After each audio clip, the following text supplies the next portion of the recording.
Hi, welcome back guys. This is your friend, Parallel Deku, back with another fanfiction. This is the first part of What If Vigilante Deku Was Adopted by Aizawa. Now before starting, please give this video a like, and subscribe to the channel if you want more videos like this. Now let's get into the fanfic.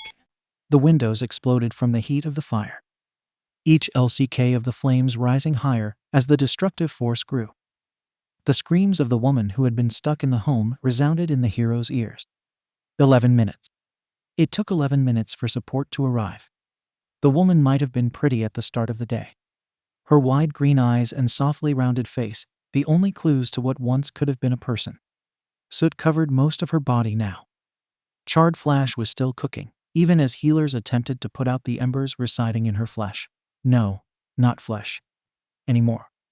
What could be seen under the soot was an angry red. BLD seeped out of every pore, and a white film was attempting to form on some of the areas that the healers had finally managed to put out. Who knew that fire could continue burning, even without visible flames? What was most painful for the detective wasn't the sight of the woman, or the smell of her burning skin, not even the screams of agony that pierced the air at certain intervals. No, it was the pleading. My son. Please, my son. Izuku. He was in his room. You have to get him. I locked him in to protect him. Please, Izuku, my son. Her pleas sounded desperate, guilty. They were broken up only by the short, but intense screams that rattled her body when the healers touched some part of her that miraculously still maintained nerve function. The three heroes on scene cringed at her cries. They couldn't do anything. The fire was too volatile. Any attempt at nearing the flames would only lead to further causality. They needed to wait for someone better suited for this job. Someone with stronger water-based quirks. At this point, however, if there really was a child in that building, he was probably already dead. The cause of the destruction was being led away, handcuffed and muzzled for the protection of the officers transporting the fire breather. He had no mark on him immune to his own flame. His face beyond the muzzle seemed shocked, awed at the destruction he had caused. Most domestic abusers never actually meant to cause such devastation. After all, they only acted out for control, to maintain and monopolize on their power in the home. If they went overboard, well, look at where the fire breather was now. Locked in chains and headed to a secure facility to await trial. All control lost in a single instance of overzealous rage. Mama was going to be upset at him if he didn't get back soon. He had been away for too long. He hadn't meant to fall asleep on the park bench. Really, he hadn't. Daddy was just yelling so loud, and no matter how strong he covered his ears, the screams still bled into his mind. He just wanted to escape for a little bit. Mama's cries were so strong to hear, and he couldn't help her until the morning anyway. Getting out of his room wasn't strong. It hadn't been for a while. The tree near his window had been climbed many times by now. Kakin had helped him to learn to climb trees before everything started to get bad. Turning the corner, the bright light of the burning building came into view. What was happening? Mama was in there. Daddy was in there. Why was the house burning so much? The fire trucks that surrounded the home weren't doing anything. In fact, the fire just seemed to get bigger with each of the small boy's steps. Mama, Mama. The wide-eyed child cried out as he neared the line of police cars. An arm snaked around his stomach, immediately stopping the child from going closer to the danger area. Whoa. Kid, how the hell? The man seemed to be at a loss for words, his dark eyes wide as he took in the child that was now in his arms. Mama, my mama, I want my mama, the child wailed. The little body squirmed and tried his best to be set free, but the detective tightened his hold and refused to let the kid down. Kid, are you Izuku? The detective asked urgently. The kid stopped struggling for a moment and turned back toward the man that wouldn't allow his escape. His wide green eyes shone with tears, and snot ran down from his nose. An all-might onesie DD loosely over his petite form. The child nodded slightly. Detective Tsukachi breathed a sigh of relief at the confirmation, before focusing on calming the small child. He had almost succeeded when another scream tore from the woman still being triaged. My son, please. The little boy began squirming again, and this time, The detective could not keep his grip on the child. Sakachi raced after the little form, but was unable to keep him from seeing the sight of his half-dead mother. Honestly, Sakachi wasn't even sure if the kid would recognize her. The world did not exist anymore. Only pain and anxiety permeated reality. She knew she was screaming. She knew she was begging for her son, but no one seemed to answer her. Her ears were ringing. Maybe she just couldn't hear them. A cold and small something touched her arm. It hurt. It hurt so much. But it was familiar. Even with her body screaming, she knew that touch. Inko hadn't realized her eyes were closed until she had to force them open. Swirling lights and color blurred her vision, but Inko finally found him. He was safe. He wasn't hurt. Her son. Her Izuku.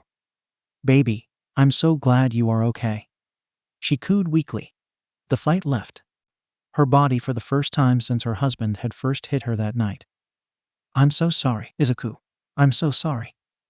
Deja vu permeated her less than together mind. How many times had she said that to her son in the last 2 weeks?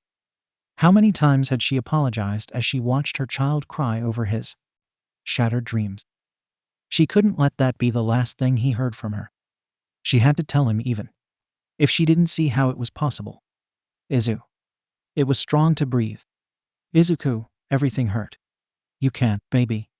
Why was he crying? Was he hurt? I lied before. The world wasn't hurting so much anymore.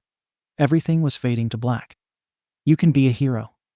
She wasn't really sure if the last words even came out. "His name is Midoriya Izuku. 4 years old." Detective Tsukachi whispered to the older woman standing in front of him. Her hair was tied back in a tight bun, and she scribbled on a clipboard as he spoke. They both stood near the door of the hospital room, as far from the bed as they could get without leaving the room. The small boy did not stir as he slept on the hospital gurney. "We were lucky to find him after a domestic violence incident ended in a major fire. His mother died at the scene. His father is awaiting his prison sentence." The detective gave her a moment to write down the information, and only continued speaking when she glanced up at him. "We assumed that he escaped through his bedroom window earlier that night via the tree in his yard. Probably to get away from the fighting, you assume." The woman spoke softly. Her voice was gentle but firm. "Ah, yes. He hasn't spoken since Tsukachi took a breath before continuing. "He hasn't spoken since watching his mother die at the scene." The woman sighed but continued writing on her clipboard. She had probably seen plenty of similar cases, and no longer reacted in them same way the detective did. "Any signs of obvious physical abuse on the boy?" "Yes. The child has healed burn marks along his back and shoulders. The doctors took some x-rays, and there are multiple signs of old fractures and breaks in his arms, legs, and ribs. It does not appear to have been treated by medical personnel. Currently, he only has slight bruising to his abdomen and wrists." "Are there any records at the police station for domestic violence situations with this family?" "Yes, there are. 4 previous calls to emergency services in reference to domestic violence. 2 made by concerned neighbors. 1 from a family friend. And 1 from Midoriya Inko, the boy's mother. It seemed she only called because her son had come up missing after a particularly harsh beating. He apparently left the home often when his parents fought." "Was the child removed from the home at that time?" "No. Midoriya Hisashi, the boy's father, had left the home. Inkosen told detectives that it would be the last time. She was apparently very good to her child. He didn't have any marks on him, and, after a visit to a child psychiatrist, was deemed to have never received any physical abuse. It was decided that he would be safe with his mom." "Obviously not." "No, obviously not." Sakachi rubbed the back of his neck. "You said the child was 4? Are there any signs of a quirk, or has it not developed yet?" "No. No signs of a quirk. In fact, his medical records have him listed as diagnosed quirkless as of 2 weeks ago." The woman faltered for the first time since their conversation started. She glanced over at the small, pale, sleeping child in the hospital bed. "Are you sure?" she asked. Tsukachi nodded, handing her the small folder containing Izuku's medical records. "That is rare for nowadays. It will be much more difficult to have him adopted now." The woman shook her head sadly before looking back up at the detective. Either way, he is no longer the responsibility of the police department. Thank you for watching over him, Detective. I have him now. Both parties nodded to one another before Detective Tsukachi made his leave. Mochizuki-jin sighed and looked down at the child clutching her hand. He had grown taller and seemed relatively healthy, if a little underweight. It had been 4 years since little Midoriya had entered under the state's care. Mochizuki had a lot of experience when it came to foster children, but this child was definitely one of her more difficult cases. The little boy looked up at her when he heard the sigh. His wide eyes were a vibrant green, and the freckles dusting his face gave him an innocent look. He smiled at her shyly before bowing his head and fiddling with the hem of his shirt with his unoccupied hand. Midoriya-kun, Mochizuki spoke gently as she knelt down to his level. Are you ready to meet your new foster parents? The boy didn't make eye contact and shrugged his shoulders. Mochizuki waited patiently for a verbal reply. WWH, the boy stopped and looked down, trying desperately to find his voice. What if they don't like me, he whispered. Why wouldn't they like you, Midoriya-kun? Mochizuki replied. Because no one likes me, the boy mumbled. I'm and not GG good. You are good, Midoriya-kun. Sometimes it just takes a little while to find the right fit. Mochizuki knew that the child wouldn't believe her. She didn't blame him either. Too many homes had come and gone in the short 4 years the boy had been without his mother. And Mochizuki-san, I don't think that's true. I think I'm just and not. The little child trailed off again, tears brimming his bright eyes. Thighs will be the SS7th home, and Mochizuki-san. Am I doing something wrong? I'm and not running away anymore. US said that W would make them want me more. Mochizuki's heart broke a little at his words. He was right, of course. 7 homes in 4 years was uncommon, especially for children so young. The boy was relatively well behaved. He was quiet and showed good manners. He made good grades in school and worked strong to get along well with others. Midoriya's problems with staying in a home had been varied, but ultimately came down to one factor: the child was different. The first and most obvious issue was that Midoriya was quirkless. In the current society, it was extremely rare for a child to be born quirkless. Even though only 80% of the world had quirks, most of the quirkless were elderly. In fact, only 1 in every 100,000 children were born quirkless in the current generation, and that number was dropping every year. On top of that, Midoriya had visible signs of the psychological trauma incurred by his past. The child rarely spoke, and when he did, his stutter made him difficult to understand. He cried at the drop of the hat and often struggled to calm himself down. He flinched away from most physical touch and would melt down if he was snuck up upon from behind. He had an extreme but understandable fear of fire, as well as intense claustrophobia. He also was hesitant around adult men and would take at least a few months to warm up to them. At least, he wasn't running away anymore. In the first 3 homes, Midoriya would run away when any sort of argument would occur. He always came back a few hours later, but it was stressful nonetheless. It was a pity that these incidents were now permanently on his record. Foster parents did not like these issues.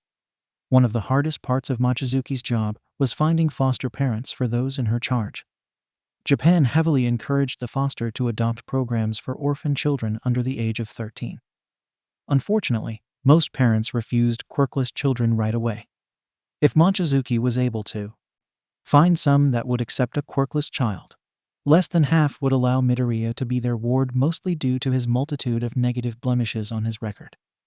If they did take Midoriya into, it was only a matter of time before his other issues became too much for the parents. A perfect example of this being his previous household. Mochizuki received the call at 18:43 the previous night. Aminosan was clearly flustered through the phone, her voice tense. I don't think that this child is the right fit for us, Mochizuki said. He just won't open up. He's been here for 5 months and hasn't spoken to Haruto at all. Haruto was the husband, Mochizuki had mentally reminded herself. He cries constantly but refuses to come to us for comfort. I know that he has trust issues, but I'm afraid we are hurting him more than helping. That is very common for a child who has been in his situation.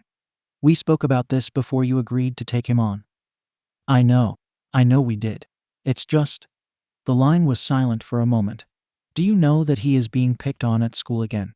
This is the second school that I have transferred him to since he has been living with us. The other children refuse to accept him. He hasn't made any friends. The teachers have been informed about his past, but still struggle with him. They can't handle his breakdowns. They think he is actually just doing some of these behavioral things for attention, and I'm starting to believe them. The last part was whispered, and Mochizuki could tell that the woman on the other line was now quietly crying. Aminosan, Mochizuki had interrupted. It has only been 5 months. He may just need a little more time. No, you aren't understanding. This child is terrified. I've been stopped by 2 pro heroes on separate occasions while out shopping due to his behavior in the past week. It is obvious they think that we are the ones abusing him. What will I do if the child lies just to get away? I will never have another chance at adopting. Mochizuki-san, all I want is a baby that I can call my own. But I want that baby to want me too. I can't force this child to stay in a place where he obviously isn't happy, nor can I chance the idea that he may ruin my chance at a family. So please, Mochizuki-san, please just come. Pick him up. I'm sorry. The call had pretty much ended there. Mochizuki had told Amino-san that she would pick Midoriya-kun up the next morning. Midoriya-kun, Mochizuki began after a moment to think. I want you to do something for me this time, okay? The small boy looked up into her eyes. Again, listening intently. I want you to try your very, very best to talk to your new guardians. I think it might help them get to know you better. Midoriya nodded silently. I also want you to try your best to not cry all the time. It is okay to be sad and scared, but you are a big boy now. Big boys shouldn't cry that much. Do you see heroes crying on TV?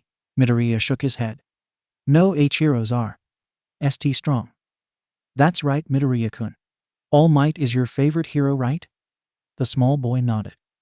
Then I want you to try to act how All Might does whenever you feel like you are about to cry. Do you want to practice? The young child wiped his eyes and gave a wobbly smile to Mochizuki. All Might always has smiles. That's right. Very good, Midoriya-kun. Now, do you want to knock on the door, or do you want me to? All Might would knock. So I will. With that, a tiny, trembling fist gently tapped 3 times, and Midoriya was introduced to his 7th set of foster parents. Izuku knew that he had to make this home work. Even if Mochizuki-san tried to hide it from him, Izuku had overheard her talking with her boss. After this home, he would be shipped off to a group home or an orphanage. Most likely the latter due to his young age. No one else would take him. This was his last option. So Izuku had to try his best. The Okabe household was very similar to his previous homes at first. They welcomed Izuku with open arms and cheerful smiles on their faces. Izuku tried really strong to return their smiles and conversation. Really, he did. It was just strong to talk sometimes when he met new people. His throat became dry and a heavy lump settled in its base. His mouth would clamp shut, and even when he did his best to make a sound, nothing would come out. The Okabe couple didn't mind at first. No one ever minded at first. They let Izuku stay in his new room and didn't push him strong. Izuku appreciated that. Okabe, his foster mom, wasn't difficult to speak to. The mothers never were. Izuku was able to speak to her within 2 days. Eventually, after about 2 weeks of trying really strong, Izuku was able to get out a good morning to Okabe Daichi, the man of the house. He felt pride when Daichi-san smiled happily at him over his paper. In all honesty, Izuku thought that maybe this might actually work out this time. At least he did at first. A month in, something changed. Or maybe Izuku had changed. He had dropped his glass of milk when a loud noise sounded from outside. Izuku didn't mean to. He didn't want to cause problems. Mason had been stressed out that day. Izuku thought it might have been his fault. He was probably being a hassle again. Izuku knew it was his fault when he saw the look on Mason's face after the glass shattered. I'm sorry. Izuku stammered out. He reached for the paper towels and carefully started cleaning up the mess, weary of the sharp glass that he was moving into a pile. "You need to learn to not be so clumsy, Izuku." Although the words weren't mean, Mason's tone was cold. He has never heard her like this before. Izuku didn't know how to respond, so he just apologized again. Machen told him to go to his room. She would clean it up before anything else was broken. From then on, Izuku wasn't allowed to use any big boy cups. He was given a sippy cup with a lid. He hadn't used a sippy cup since before he still lived with Mama. Yet, here he was, 8 years old and being treated like a toddler. The kids at school, though it was funny when he even got a sippy cup in his lunchbox. He came home with a few bruises after that. A few weeks later, Izuku had been outside. When he came in, mud was tracked into the foyer. Mason told Daijisen about it over dinner, and it was decided that his punishment would be no outside time for a week. Izuku didn't mind too much, but it was really strong to not do anything else wrong when he just wanted to move. It had always been strong to stay still, but this punishment made it a lot harder. Izuku still struggled to talk clearly. He was getting better slowly, but Mason would get frustrated with him when he couldn't just spit it out already. The first time he cried because of his frustration, Mason had slapped him across the face and told him to go to his room. But it was okay, because she came in a little later to apologize. She was just overwhelmed. She didn't mean it. Daddy never apologized. Izuku should just try harder to not cry. Daijisen was a good person, but he didn't tolerate disorder. When Izuku left his school book on the kitchen counter, Daijisen threw it in the garbage can. "If you don't put it away, then I will assume it is trash," he had told Izuku. Izuku got in trouble with his teacher the next day for not having his homework. When Izuku took a bathroom break while playing with his All Might action figure that Mama had gotten him, he was glad he took it with him the night of the fire since it didn't burn up like everything else. He left it on the couch. Daichai was upset with him and took the toy away. Izuku never got it back. Around the 6-month mark, Izuku's class figured out that he was quirkless. Izuku had tried to keep it secret, but that can only happen for so long. Izuku started coming home with more injuries. They made Mason and Daijisen sad.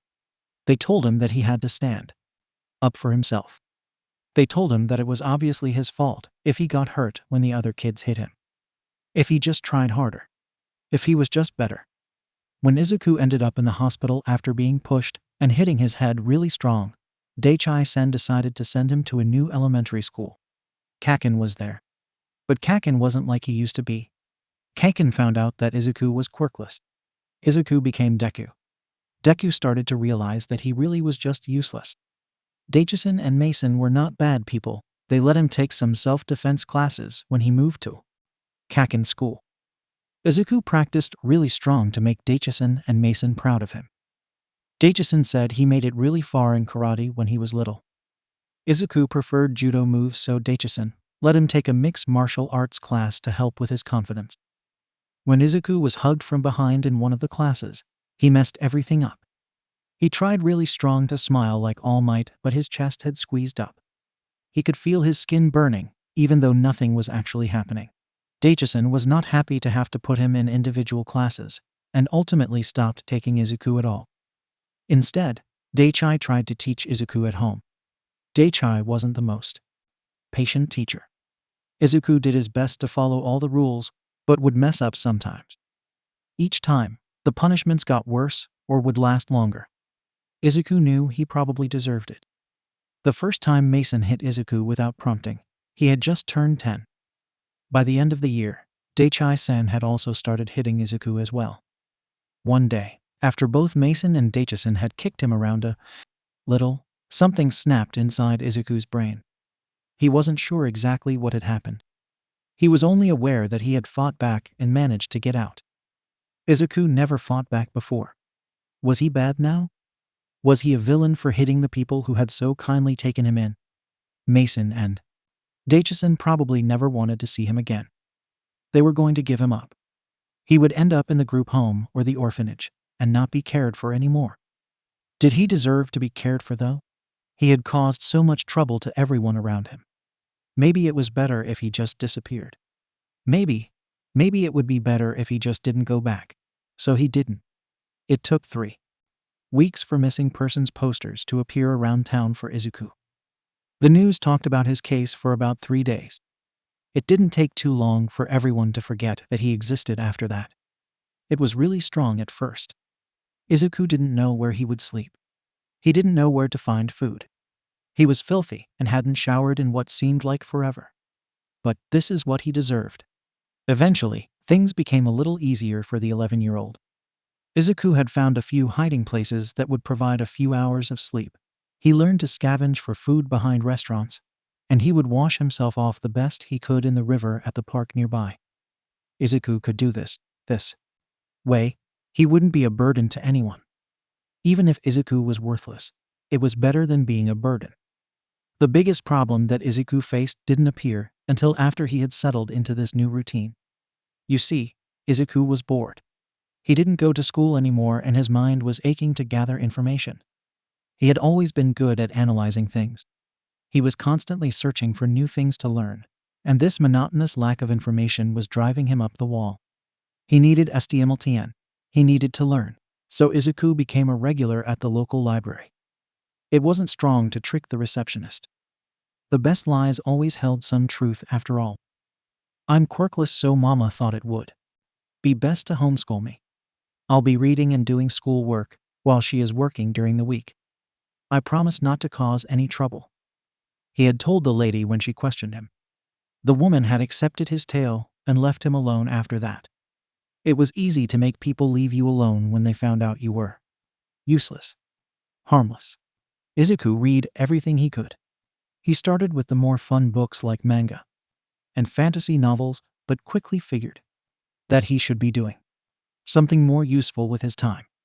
Every week, he would choose a subject to study: maths, science, literature, English, technology, engineering, quirk studies, etc. It wasn't too strong to teach himself. There were a few road bumps where he would have to ask for permission to use the computer to understand a concept. But overall, Izuku did pretty well by himself. Izuku took an old practice test at the end of the school year to see if he was advancing. The library held previous copies to help kids study. Izuku did well and altered his education plan to further encompass the subjects he struggled with. Izuku had been living on his own for about 8 months when it happened.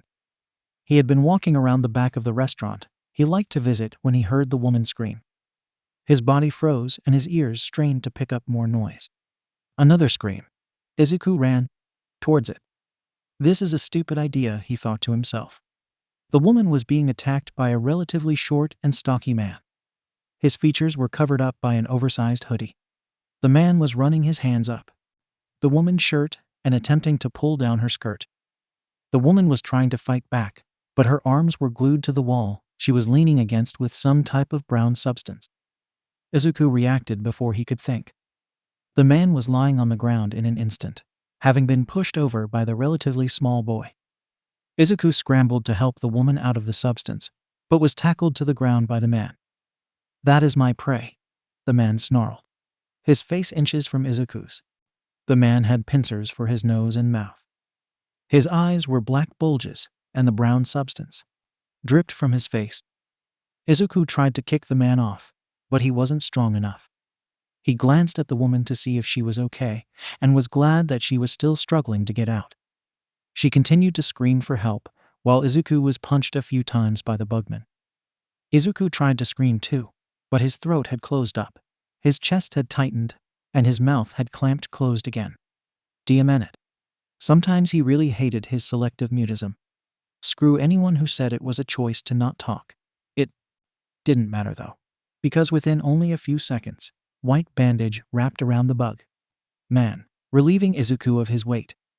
Izuku slowly sat up to find the man tied tightly, unable to escape from the bindings. A tall man with stringy black hair was checking on the woman. The man turned to Izuku once he assured that the woman was okay. Hey kid, that was a really stupid stunt you pulled just then, the man grumbled. Izuku did his best to open his mouth, but no sound came out. He decided to nod to show that he had heard. You okay, kid? The man asked as he knelt down to inspect Izuku. The man didn't touch him, which Izuku was grateful for at that moment. Kid, Izuku looked up at the man, meeting his eyes for a second before looking away. He couldn't cry. He had to. Be like All Might. A wobbly smile graced his lips to show the man that he was fine. The man didn't seem convinced. It had been a long night already. The school day had seemed to drag on as his class acted up. He swore that these kids purposefully wasted his time. He couldn't even catch any sleep due to their insistence at making noise. Then, he had the graveyard shift for patrol. It was quiet, which just made Eraserhead more tired. Having been awake for 72 hours was no easy feat. Curse his insomnia. Just as he was about to start running laps to help wake up, he had heard the scream. In an instant, Eraserhead had taken off towards the noise. As he got closer, he saw a small figure run headfirst at the man who was seemingly attacking the screaming woman. The kid landed a solid hit on the man before being overpowered. The man was beating the kid senseless, yelling about his prey. When Eraserhead was finally close enough to wrap him in his capture weapon, the woman was fine but stuck to the wall. Eraserhead assured her that everything was safe and showed his hero license as proof. She was shaken but unhurt. A quick call to the police later, and then Eraser turned towards the kid who was just now sitting up slowly. At some point during his phone call with the police, the woman had lost consciousness, probably from shock and exhaustion. He checked her over again but couldn't do much with her glued to a wall. There was still another victim to handle as well. The kid must have been only 12 at the most. He was small and skinny, and purple bruises were already forming on the kid's right eye and jaw. Eraser tried to assure that the kid was okay and to tell the kid that he was an idiot, but the kid did not make a sound or look up in his direction. "Kid?" he asked as he knelt down to be eye level with the child. Maybe the beating had been worse than it looked. Maybe the kid was concussed or in shock. The boy finally looked up and made eye contact, a pitiful smile gracing his lips. It set Eraserhead on edge a bit, though he couldn't quite pinpoint why. "You okay, kid? I've got police on the way. Do you need an ambulance?" The boy shook his head violently, his eyes going wide as he started to back away from Eraserhead. Okay, no ambulance. Fine." Eraserhead grumbled something under his breath about stupid brats, but then began looking over the boy once more. "I need to make sure you aren't concussed. Come here and look into this light." The boy stopped moving away and allowed Eraserhead to shine the light in his eyes. When Eraserhead went to tilt the child's head to the side to inspect his injuries, the child flinched back. "I'm not gonna hurt you, kid." Eraserhead sighed. "I'm a hero." The kid nodded slowly, but still backed up when Eraserhead moved towards him again. This was getting ridiculous. "Can you talk?" A nod. "Why? Aren't you?" The kid shrugged his shoulders. "Can you sign?" The kid shook his head. "Well, I'm gonna need you to answer some questions, and so are the police, so we will need to figure this talking thing out." The kid panicked again and stumbled to stand. Eraserhead grabbed him by the arm before he could run. The kid froze and his legs buckled as he yanked his arm out of Eraserhead's grasp. Eraserhead pinched the bridge of his nose. This kid was obviously abused. Eraserhead had seen too many victims to not know the signs. He would need to tread lightly. This was not his forte. The kid slowly pulled his tattered bag from behind his back and took out some used paper and a pencil. He wrote something quickly and passed it to the hero. "I'm sorry." "You don't have to apologize, kid." Eraserhead sighed again. How many times had he done that in the last few minutes? The kid took the paper back and scribbled more words. "I'm a selective mute. I can't help it. I'm sorry." "That's fine." "Kid, are you hurt?" "Other than the obvious, I'm fine." Eraserhead must have given the kid a look, because the kid quickly began writing again. "Really? Just a little pain in my face, but that's probably from being punched. Thank you for helping us, Eraserhead." "No problem, it's my job." Eraserhead paused for a moment and looked at the kid again. "How'd you know my name?" "I only showed my license to that woman." He tilted his head towards the woman who was still stuck to the wall. She was still unconscious. The kid smiled for real this time and pulled a separate notebook from his bag. It was old and most of the pages had been pulled out, but it seemed well cared for beyond that. The kid flipped to a page and showed the hero. Pro Hero. Eraserhead true name. Unknown status. Underground hero rank. Undocumented age. Unknown quirk. Erased. Can erase the quirk of anyone he looks at. Unknown time limit. Support gear. The page went on for a while. It listed basic information, and some details were scribbled and most of it accurate. A detailed drawing of his hero costume was also supplied. The page was about half full. Eraserhead flipped a few pages and found other heroes written in. Most of the others had more information than his page, but they were also more well-known and stood in the spotlight more often. Eraserhead returned the book to the kid. That's pretty impressive. You like heroes? The kid nodded. Well, good. You're probably going to be spending the rest of the night with one. The kid's eyes went wide again, and he shook his head, scribbling once more. I'm okay, honest. I'll answer your questions about the attack, but then I really gotta go. Eraserhead thought for a moment. Okay, I'll take you home once we are done here then. The boy grimaced, his hand hesitating over the page. You don't have to. I know my way. It's my job. To make sure you're safe. You shouldn't have even been out so late in the first place. Don't you have school tomorrow? What are you, 10, 11? I'm 11. And I'm homeschooled, so it's fine. For the first time in the conversation, the child gave Eraserhead a petulant look. What questions do you have? I'll answer, and then I'll leave. The police will be here in a moment. You can talk to them. I'm not stupid, and I know you aren't either. I'm not talking to any police. Tough luck, brat.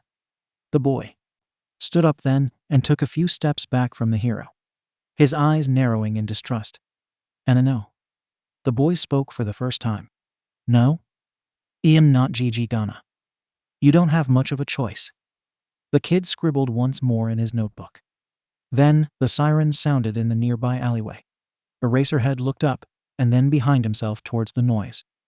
When he turned around, the kid was sprinting away. Eraserhead moved to go after the kid when he realized he couldn't just leave the woman and villain here. He groaned, and then noticed a ripped piece of paper lying on the ground. Thank you for helping. You don't need to worry about me, though. I won't be stupid again. Below the note were basic details of what happened for the police to write in their notes. Eraserhead could have kicked himself for letting the brat get away. Izuku was screwed if the police figured out who he was. He couldn't go back in the system. He couldn't be a burden anymore, so he ran, again. He knew he was probably still causing trouble for Eraserhead, even if it was just extra paperwork, but in the end, he was being much less of a hassle this way. Izuku didn't have any issues with the police in the following week. Eraserhead was also nowhere to be found. He continued on in his daily routine. It was 3 days after the attack that Izuku started learning sign language. Eraserhead had a point. If he couldn't speak, it would be helpful to at least have some form of communication other than pen and paper. Most pro heroes were required to know sign language in order to help people on the job or communicate with one another in silence during a sting operation. It wasn't strong to find free classes being offered and supplemental books and videos to aid in his new endeavor. During his second JSL class, Izuku learned of some free self-defense classes as well. One good thing about this part of town was that there were plenty of free services in place to try and help the community. Heroes couldn't be everywhere, so the country did its best to supply the less fortunate areas. By Izuku's 13th birthday, he was relatively fluent in JSL and had become significantly better at his self-defense lessons. He would be lying if he said that he hadn't caused any more trouble. But it was to be expected in this part of town, especially when you lived on the street. He was lucky enough to not be caught by any pros, but he knew his luck would run out soon. Izuku didn't purposefully go looking for fights. Really, he didn't. They just had a way of happening when he was around. Izuku could not stand by when someone was in need. And now he could actually help a little bit. He was useless in everything he did, but at least, when someone could be helped, he had managed to save a few people. Simple robberies, attempted gang fights gone wrong. It was common stuff that was often left unnoticed in this part of town. Some of the people he had helped had asked for a name, and the only thing Izuku could think of was Deku. So eventually, Deku became more well known. Deku was stronger than Izuku was. Deku helped people. Deku was a hero. It only took 2 more incidents after his meeting with Eraserhead for Izuku to start carrying around a mask, tinted goggles, and a hoodie. He didn't want to be caught after all. In the end, what he was doing was ultimately illegal. He was fighting bad guys when he should have been calling the police. He was involving himself in trouble. Even if he wasn't using a quirk, he was still doing hero work illegally. Izuku tried not to think about it that way. It wasn't like he could ever become a real hero being quirkless. He had too many other issues anyway, so he just did his best. It couldn't be bad to want to help people, right? And this way, he stayed out of the way. This way, he was actually doing something worthwhile. Or at least, Deku was. After all, Izuku wasn't the one who went looking for fights. That was Deku.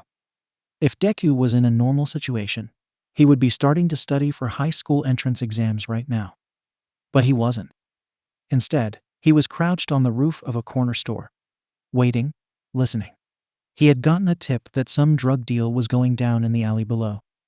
By gotten a tip, he meant he eavesdropped as Izuku. But that was beside the point. Deku worked strong to stop the spread of drug use here. He didn't know if he was actually doing a good job, but it appeared that fewer drug-related deaths were occurring in his territory. That was a gold star in Deku's mind.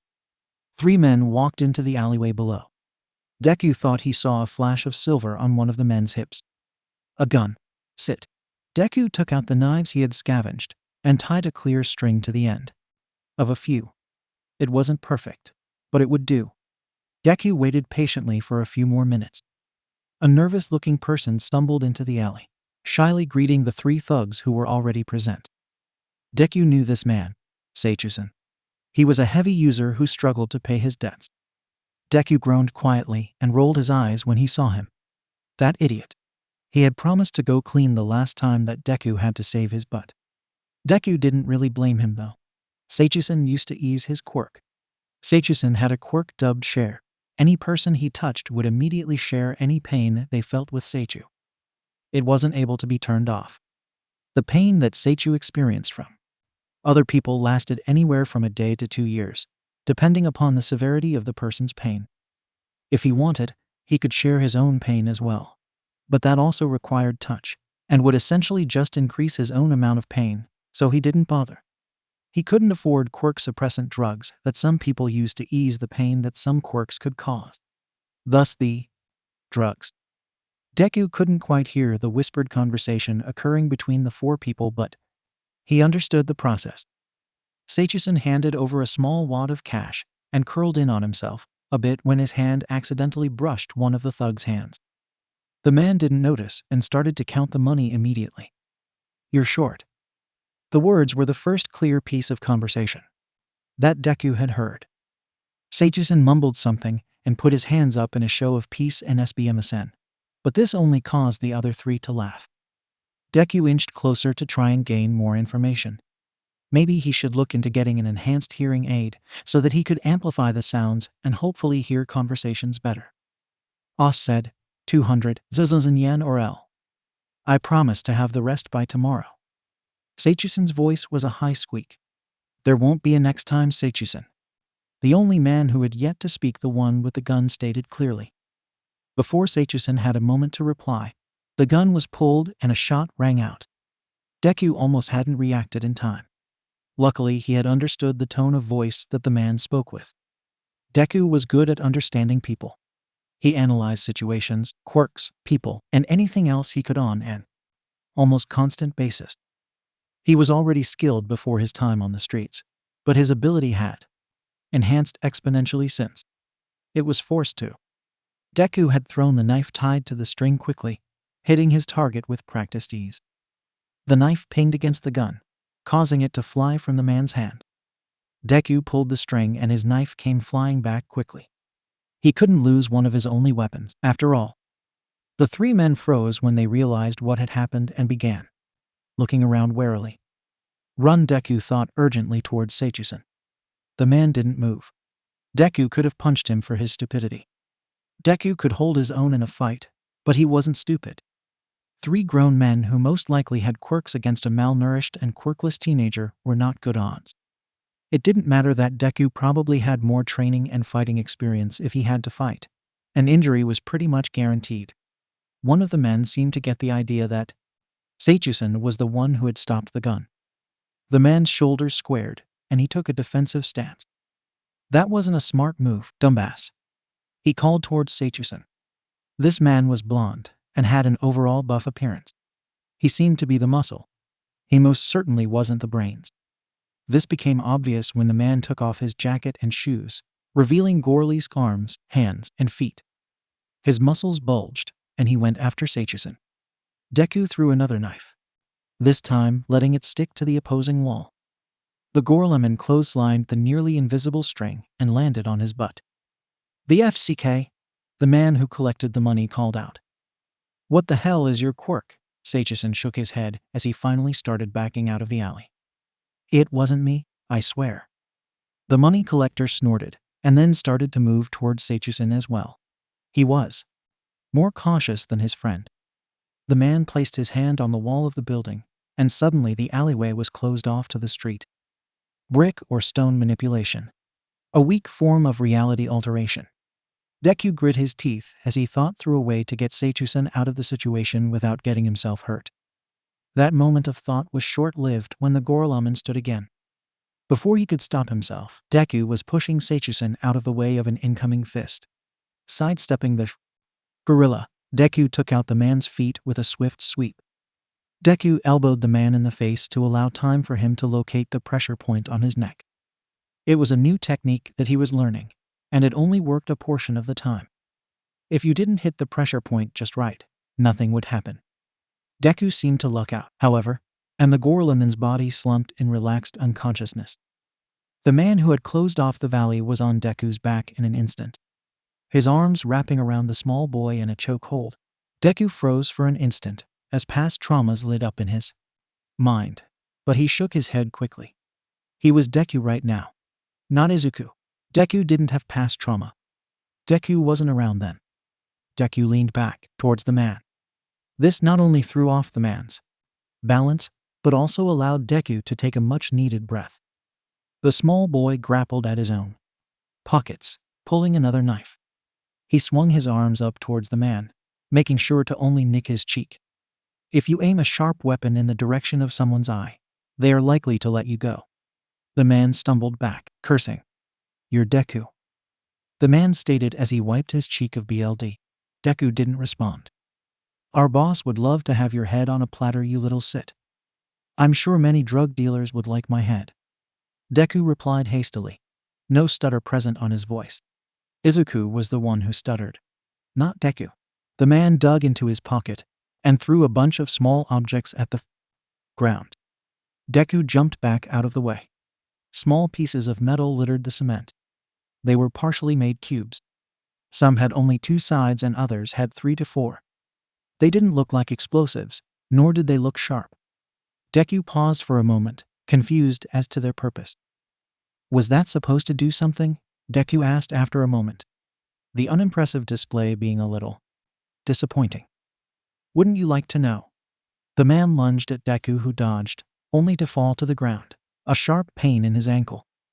The partial cubes were moving, the unclosed edges connecting to other cubes.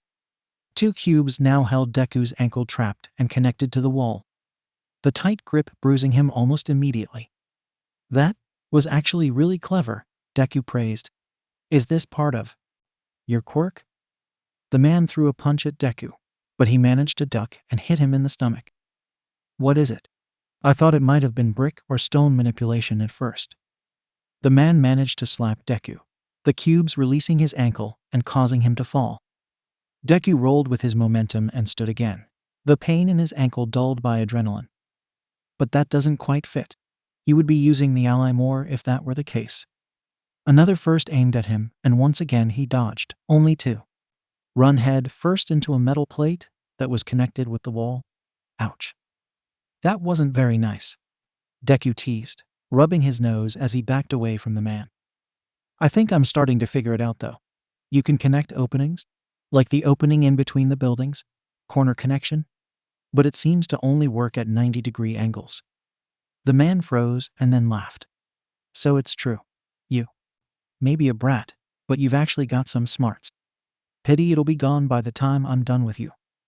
The man yelled as he targeted Deku once again. Deku jumped this time, using the walls of the buildings to jump around and over the thug. How to get out of this mess? What to do?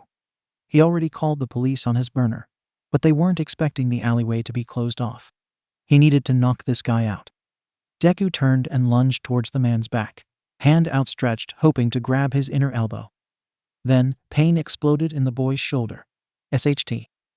The little bird forgot about me. How sad. I thought you were smart. The third man, the gunman, swaggered over to Deku. His gun was back in his hand, and he had it aimed carefully at Deku's head. Little bird didn't pay enough attention to his surroundings. The corner connector grabbed Deku's arms and held them behind his back. Deku squirmed in his grasp, crying out from the pain it caused his shoulder. "Not so tough now, are you, Deku?" Corner connector whispered in his ear.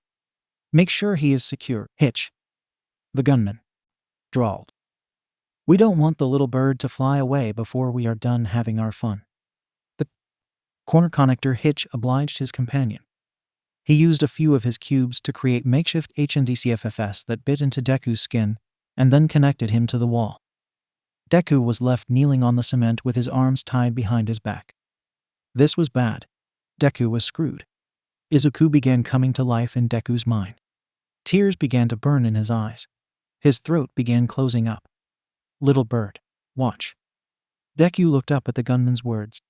The gunman pointed his gun at the cowering figure of Seichusen, who knelt in the corner attempting to become small. Gunman seeked the gun and smiled down at Deku. "Wait," Deku shouted out desperately. "You don't have to kill him. I mean, your boss would be fine with just me, right? Why waste a bullet?" The plea was a long shot, and the gunman knew it. Seichusen whimpered in the corner. "Oh, it is no waste. You see, I enjoy it. Looking at the appealing holes that I can cause. Just look at this one." The gunman knelt down and unzipped the hoodie Deku was wearing. He pulled the shirt aside and inspected the bullet wound in Deku's left shoulder. "Isn't it wonderful?" he cooed. "Sure," Deku bit out.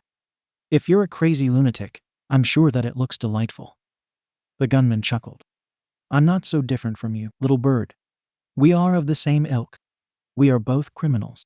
I just have more fun with my time." The gunman stuck his finger in the bullet hole.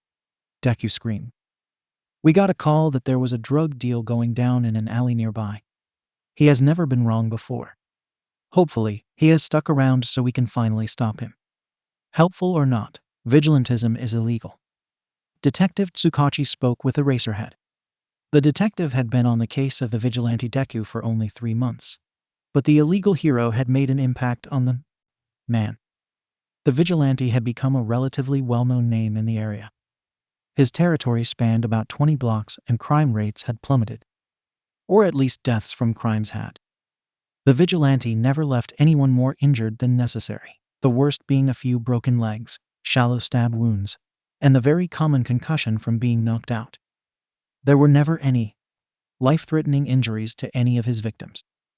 The vigilante had apparently been around for a while, but his debut was unknown, or the citizens in the area refused to tell the cops anyway. Law enforcement was not trusted here. In fact, the few people they had managed to talk to about Deku were on his side. Even some of the villains he had captured. He only targeted small-time criminals. The vigilante rarely went into a situation that he struggled with. His goal seemed to be making the streets as safe as he could. In all honesty, he wasn't doing half bad. With the underground heroes working on the larger issues in the area, Deku helped them by taking care of the lesser crimes that often took up the hero's time. What the vigilante was doing was still illegal, though. He had to be stopped and taken in. The vigilante was most likely male, but his slim figure caused doubt. Those who told of the vigilante firmly believed he was a young adult, early 20s most likely. However, he was tiny, most likely an effect of his quirk. His quirk, in fact, was still a mystery. It was debated as to whether it was a stealth-type quirk or a mental one. Either way, it wasn't flashy. But in the end, it's better to be underestimated when working on this side of town. I'll search from above and see if we are missing anything. Eraserhead told him before taking off, up toward the roof of the building. The detective notified his fellows and continued searching the area on foot. A gunshot sounded from afar, making the detective jump. He rushed towards the sound quickly, pulling his own gun in the process. Eraserhead was jumping the roofs of buildings on the western side of the territory searching for any unusual activity when he heard the gun go off. The sound seemed to come from the opposing side of the radius, and Eraserhead sprinted in that direction, praying he wouldn't be too late. As he neared the area, a scream echoed in the air, pinpointing Eraserhead to the correct alley. The narrow gap between buildings had been closed off, leaving a narrow hallway filled with 5 people. One cowered in the corner, closest to the road. He seemed unharmed but afraid. A large man lied a few feet away. Knocked out most likely. Eraserhead wasn't overly concerned about those 2. No, it was the other 3 that drew his focus. A petite figure was knelt on the ground, his arms held securely behind his back by some type of metal attached to the wall. A man stood to the side, grinning at the captive as the one kneeling in front of the small form dug his finger into what looked to be a shoulder wound. Bullet-induced, most likely. The man to the side was lighting a cigarette, and the small form was tense, eyeing the flame of the small lighter. It was odd considering the amount of pain he must be feeling from the man irritating his wound.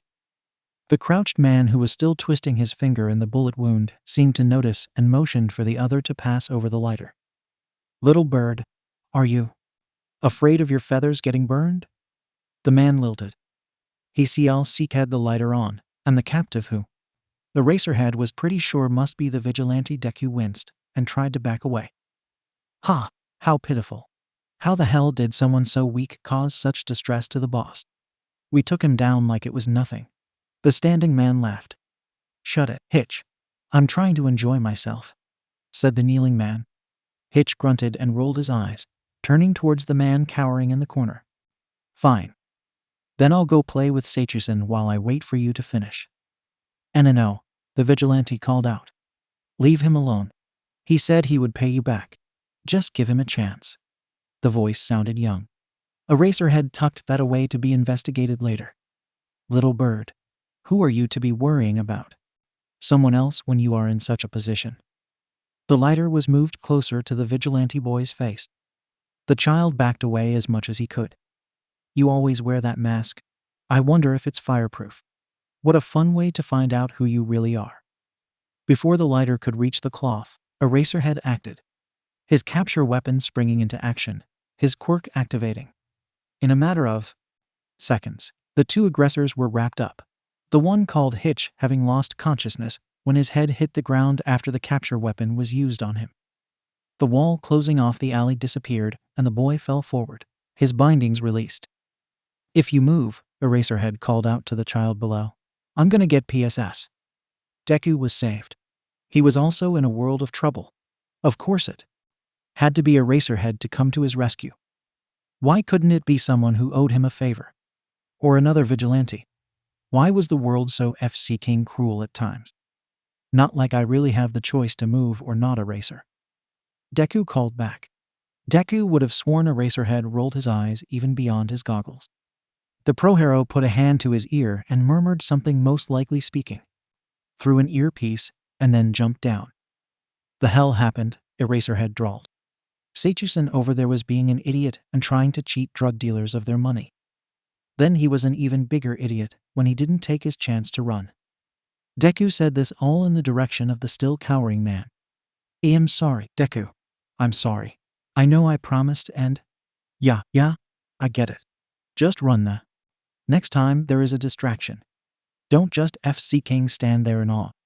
I'm good, but I'm not worth risking your life to watch." "You shouldn't be risking your life either," Eraserhead said. "You aren't licensed. Doing this work is illegal." Deku didn't respond.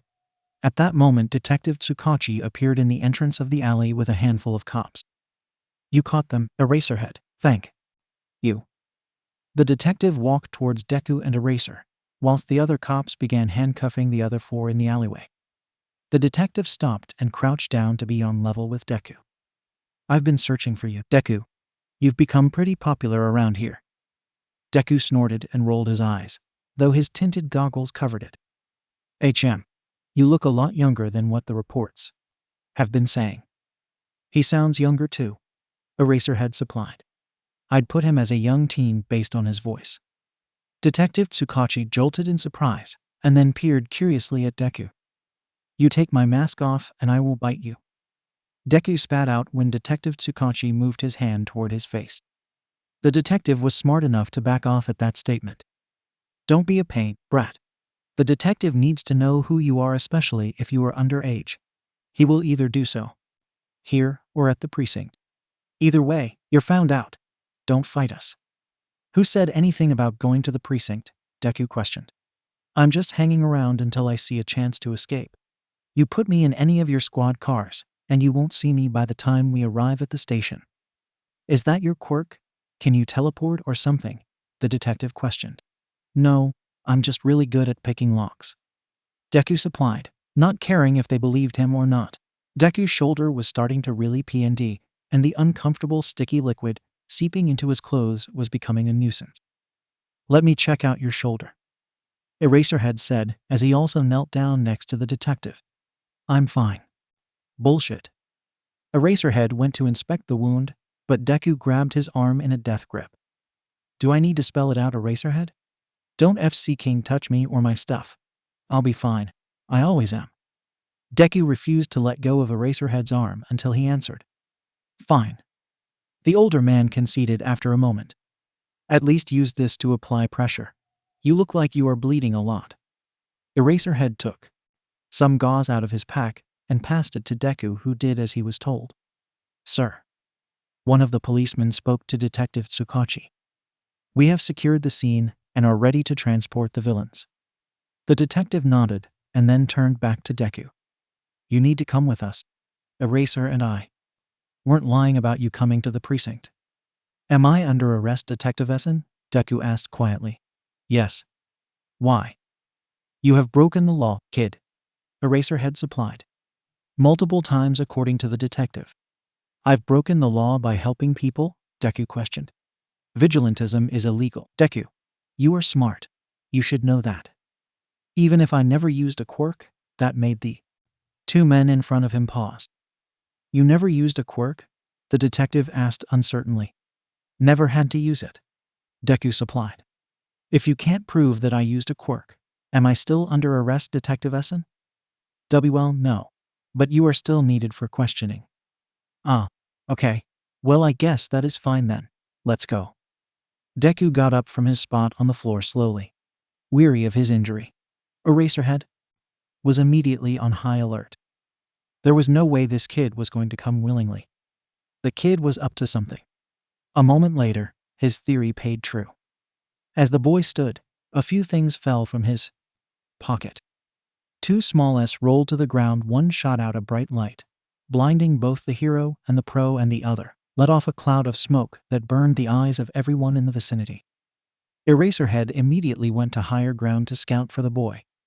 The kid was an idiot if he thought Eraser wouldn't be able to catch him running off after such a petty trick. However, the kid was nowhere to be found. As Deku trudged through the sewers, he was mentally scolding himself. He had gotten caught. He had used some of his only defensive weapon on the good guys, and had now managed to reveal one of his escape routes. He would never be able to use the pipes again if Eraserhead found him in the future. His shoulder ached with each step, and slow tears slid down his face as he slowly began transitioning from his Deku persona to his Izuku persona. It hurt, okay? And that usually meant Izuku would quickly rise to the surface. And it wasn't like he could very well go to a hospital. 13-year-olds don't just show up with gunshot wounds without being questioned. It would be a long couple of days while his body attempted to heal. Thank God he wasn't hit anywhere more detrimental. Thank God the shot went all the way through too. Pulling out a bullet on your own was never a fun task. Deku knew this. He had done it before when he had been shot in the leg a few months ago. F-seeking villains and their F-seeking illegal guns. F-seeking druggists. F-seeking cops. F-seeking Eraserhead. F-seeking Deku. So useless. And there he was. Izuku was back in charge. The healing process for his shoulder was a nightmare. It became infected within a few days, and a fever spiked in the young boy's body. He was unable to really fend for himself much, and ultimately just slept through the process. Izuku later thought that he was lucky he didn't die. Maybe some deity was looking out for him after all. Izuku or Deku rather may as well have just given that deity the middle finger as he went right back to his vigilantism the moment his body allowed him to. The first night was relatively quiet, and Deku soon went about searching for food. It had been a while since he had found anything worth while to eat, and his body was still weak from the fever he had had only a few days before. Most of the restaurants around now kept a lock on the garbage cans to discourage scavengers, but Deku didn't let that stop him from picking the lock and taking a look. He was digging through his third bag when he felt the presence behind him. "What are you doing, Eraserhead?" asked calmly. Deku tensed as he analyzed the pro-hero in front of him. Eraserhead was calm, and his hands were nowhere near his capture weapon. Deku didn't let that keep him from being on guard. The small boy slowly backed out of the dumpster, a mostly eaten sandwich and half a bag of chips cupped in his hands. "Getting dinner," he replied slowly. "Nothing illegal." Eraserhead seized head and eyebrow. "I'm pretty sure picking the lock to privately owned dumpsters is illegal," he said. "Well, it shouldn't be. If I eat it here or go to the dump, what's the difference when the thrown-away food is eaten? At least this way it is easier to find and not nearly as old," the boy supplied. Eraserhead couldn't argue with that. Deku took a step back from the man, even though he made no move towards the boy. "I'm gonna go now," he said. "Please don't follow me." "Fine," Eraserhead said, actually making the boy pause. "I won't follow you. You aren't doing anything overly illegal right now anyway." With that, Deku ran away. He was sure that Eraserhead would give chase anyway, but was pleasantly surprised when he was left alone. A few days after the garbage can meeting, as Deku now called it, Eraserhead appeared again. Deku was patrolling the area via the rooftops when he spotted the man on an opposing landing. Deku groaned when he saw him and sprinted away. Eraserhead, once again, did not give chase. About a week later, Deku was sitting in one of the open alleys that he used to sleep in. It was relatively spacious, and there were multiple exit options. It was also situated right in the middle of Deku's territory. Deku was wrapping his wrist up after a particularly nasty sprain due to his most recent fight. The woman had been pickpocketing people for weeks. She even tried to get at Izuku a few times when he was in his civilian clothes, though there was never anything in his pockets. Her quirk allowed her to elongate her fingers, making the job much easier than it would be for other people. Deku understood what it meant to be desperate for money. Hell, he was still desperate for food and shelter a majority of the time. But he couldn't allow the woman to keep taking from the people under his protection. If she was in need, she could figure it out without ridding others of their much-needed money and supplies as well. Everyone around here struggled to some extent. It was cruel to take from people who already had so little. So Deku had set up a sort of sting operation. He dressed up in a slightly nicer hoodie and made sure to drop one of his 5 yen pieces while passing her usual scouting spot. He had filled his pockets with metal that would jingle, similar to if he had a pocket full of change. When he passed back by the woman's spot about 20 minutes later, he confronted her while her fingers were clearly still in his pocket. Grabbing her wrist and jerking her forward, Deku had a stern talk with the woman. She didn't appreciate that much and lashed out. Apparently, his elongated fingers were capable of an impressive amount of strength, as she was able to twist Deku's hands behind his back, causing the sprain. In the end, he managed to get her to listen to him. He promised to bring food by her spot twice a day, so long as she stopped picking the pockets of the local citizens. The two compromised that heroes and cops were okay to steal from since she was taking a risk. If the pros couldn't fend for themselves, even after the training they received, that was their fault. She also had to return his 5 yen though. Money was money after all. And he now needed it more than her if he was to supply them both with food, even if it was taken from the garbage. So, Deku was now sitting in the alley, wrapping his wrist tightly when the now familiar figure of Eraserhead once again appeared. I'm starting to think that you are stalking me, Eraserhead. Deku greeted. Eraserhead snorted and tossed something at the boy. It was 2 packs of onigiri. Deku looked up in shock. So you and that woman don't have to eat trash tonight? Eraserhead supplied. Deku looked at the package distrustfully before glancing back up at Eraserhead. Why? The boy questioned. Do you prefer eating out of the garbage? Deku wrinkled his nose. Though Eraserhead couldn't tell. Deku tucked the packets into one of his pockets for later, already planning to give them both to the long-fingered woman. Thank you, Deku said after a moment. Eraserhead shrugged and then left. From then on, Deku often found packets of food lying in his frequently visited spots. The next time Deku saw Eraserhead, he was actually off duty as Izuku. It was only 21:45 and Deku wouldn't start his patrol until midnight tonight. It had been quiet for the last few weeks, and it put Deku on edge. He heard whispers in the streets and was pretty sure that something was about to go down. The most likely time for trouble was between the hours of 1 o'clock and 4 o'clock, so Izuku had changed his schedule a bit to make sure he would be patrolling then. As he walked along the street, he glanced up when he thought he saw movement. Eraserhead was crouched low along the rooftops, running in the same direction that Izuku was headed. He didn't appear tense, so Izuku wasn't worried. He was most likely just patrolling the area just as Deku would do later that night. To Deku's surprise, nothing happened while he was on patrol. The streets were quiet and calm. It made Deku nervous. At 5 o'clock, when Deku was heading back to the warehouse, where he was currently sleeping, he decided to take a break and enjoy the sunrise from the top of the tallest building in the area. Deku forced himself to relax and brought the Izuku persona back to the forefront. Although he spent a majority of his time as Deku, Izuku was his real self. Deku could be exhausting from time to time, and, if Izuku was being honest with himself, was most likely taking a negative toll on his mental health and stability. Distracted by his thoughts, Izuku jumped nearly a foot in the air when a bento box slid over and bumped into his thigh. Eraserhead snorted at his reaction and Izuku grimaced. What the hell? Izuku ground out, his stutter firmly in place now that his guard wasn't completely up. Eraserhead tilted his head to the side. You never stuttered in our previous meetings. Did I scare you that badly? Izuku blushed and was thankful that his face was covered.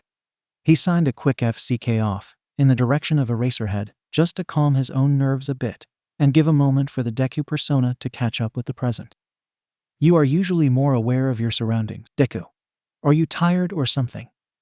Anyone would be tired after the graveyard shift. Then again, maybe exhaustion doesn't affect insomniacs. Who said I was an insomniac? I sleep all the time.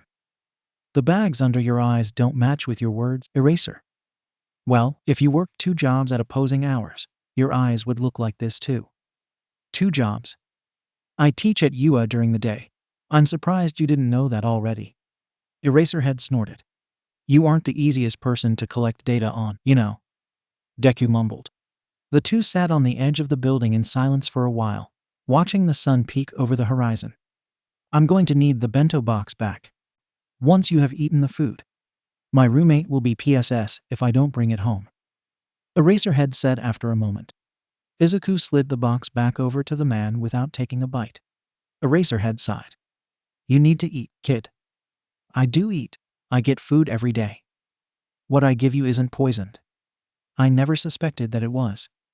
The lie was a little too obvious, so Deku continued. After the first few meals. Anyway. It was silent again for a few minutes. I always give the food you give to me to Yuasen. She needs it more than I do. Yuasen, that's the pickpocket. It wasn't a question, but Deku nodded in affirmation anyway. She took Detective Tsukach's wallet the other day. Eraserhead said. Deku laughed. Serves him right for not paying attention around here. For a detective, he isn't very observant. Eraserhead seemed to agree. Kid, Aizawa began cautiously. If you ever need help, just call. I'm usually just around the corner. You can even come to UA if you really need me. Deku blinked and wearily faced Eraserhead. Why are you trying to help me? He asked quietly. Because you're just a kid. Kids need help. Deku bristled at this. I'm hardly a kid, he spat out. Oh, then how old are you? If you aren't a kid, then I'll stop babying you. I'll be 14 in July, thank you very much, Deku declared proudly without thinking too much about his words. HMPH. How very grown up you are. 14 in just 2 more months. The sarcasm dripped from Eraserhead's words and Deku tensed angrily. How long have you been on your own? None of your business. At least a year if my timeline for your Vigilante debut is correct. Eraserhead supplied. Though I think you might have been on the streets for longer than that. Deku remained quiet. It must be strong. To be on your own so young. I've always been on my own. The only difference is this time no one is pretending to give a sit. Eraserhead sighed and stood up. Are you sure you don't want the bento? Give it to Yuasan if you see her. Okay. Then Eraserhead left. Eraserhead hated his current life. It has been challenging for Eraserhead lately. After Deku got away from him after the drug deal fallout, he had been PSS. He went home fuming, slamming the door just a bit too loudly for his husband not to notice. Shota. His husband had questioned as he sleepily stumbled into the room. What's going on? Rough night? You don't know the half of it, Zashi. The black-haired man had grumbled back.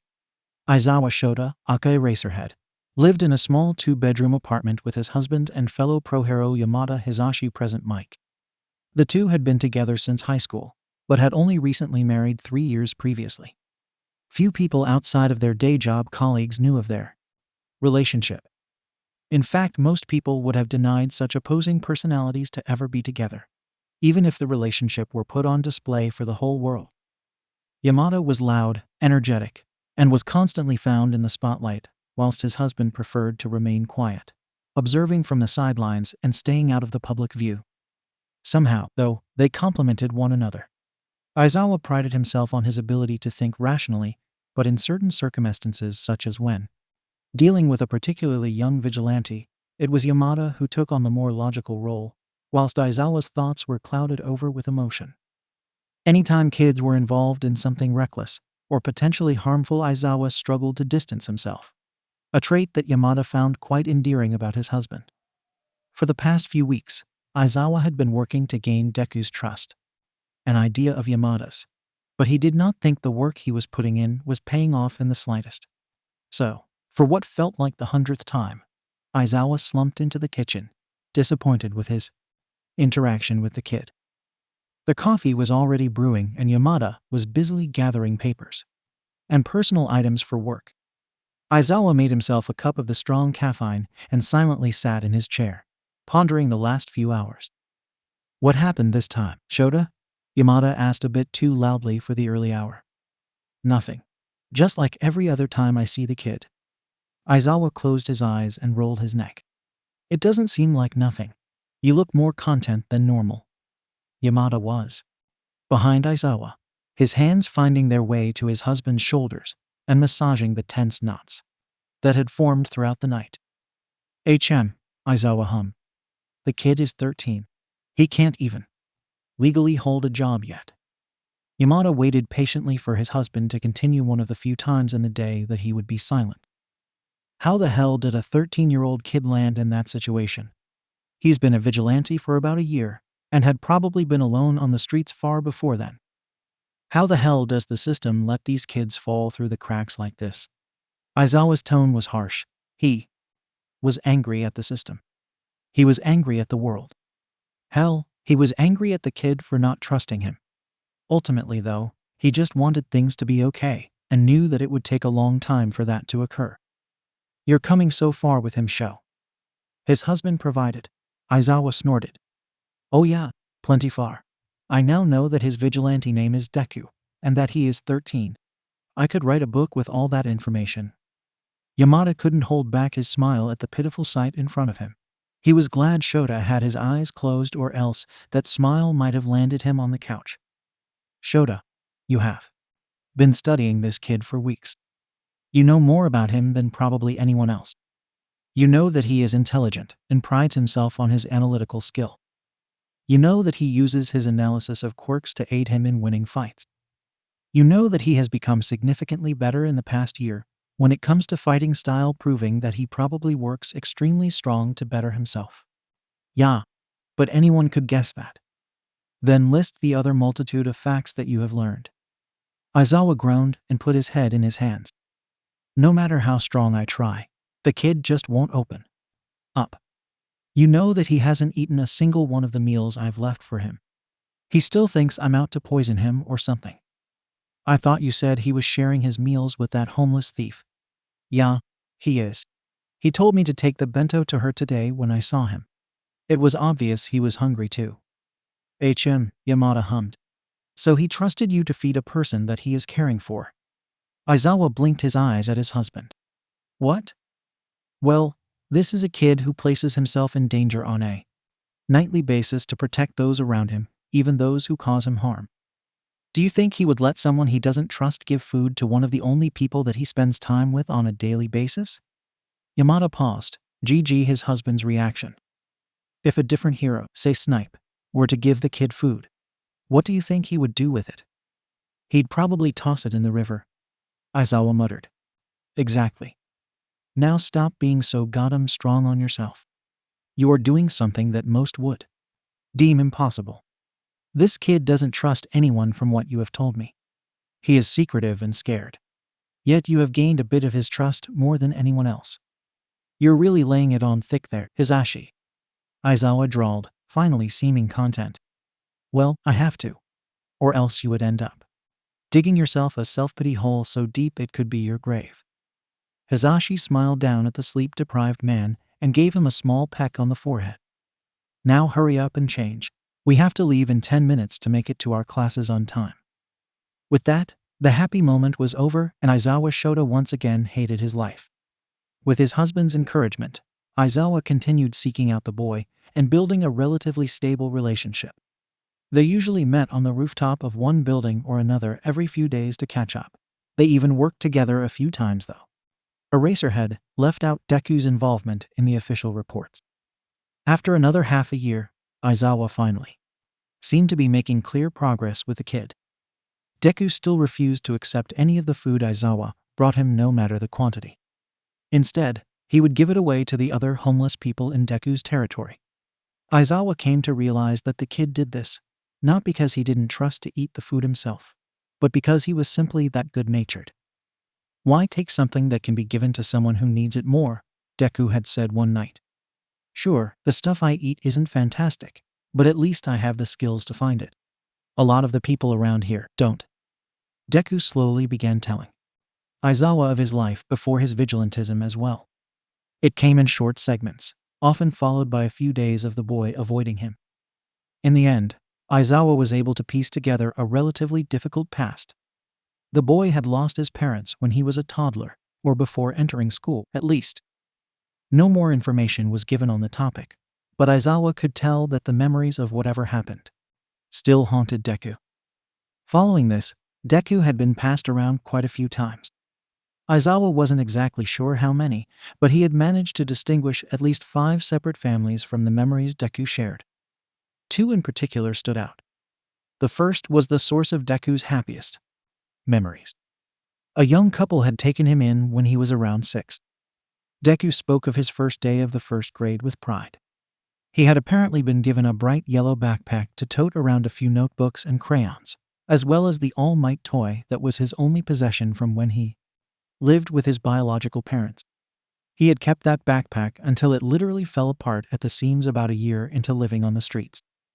That backpack was the reason yellow was still one of his favorite colors.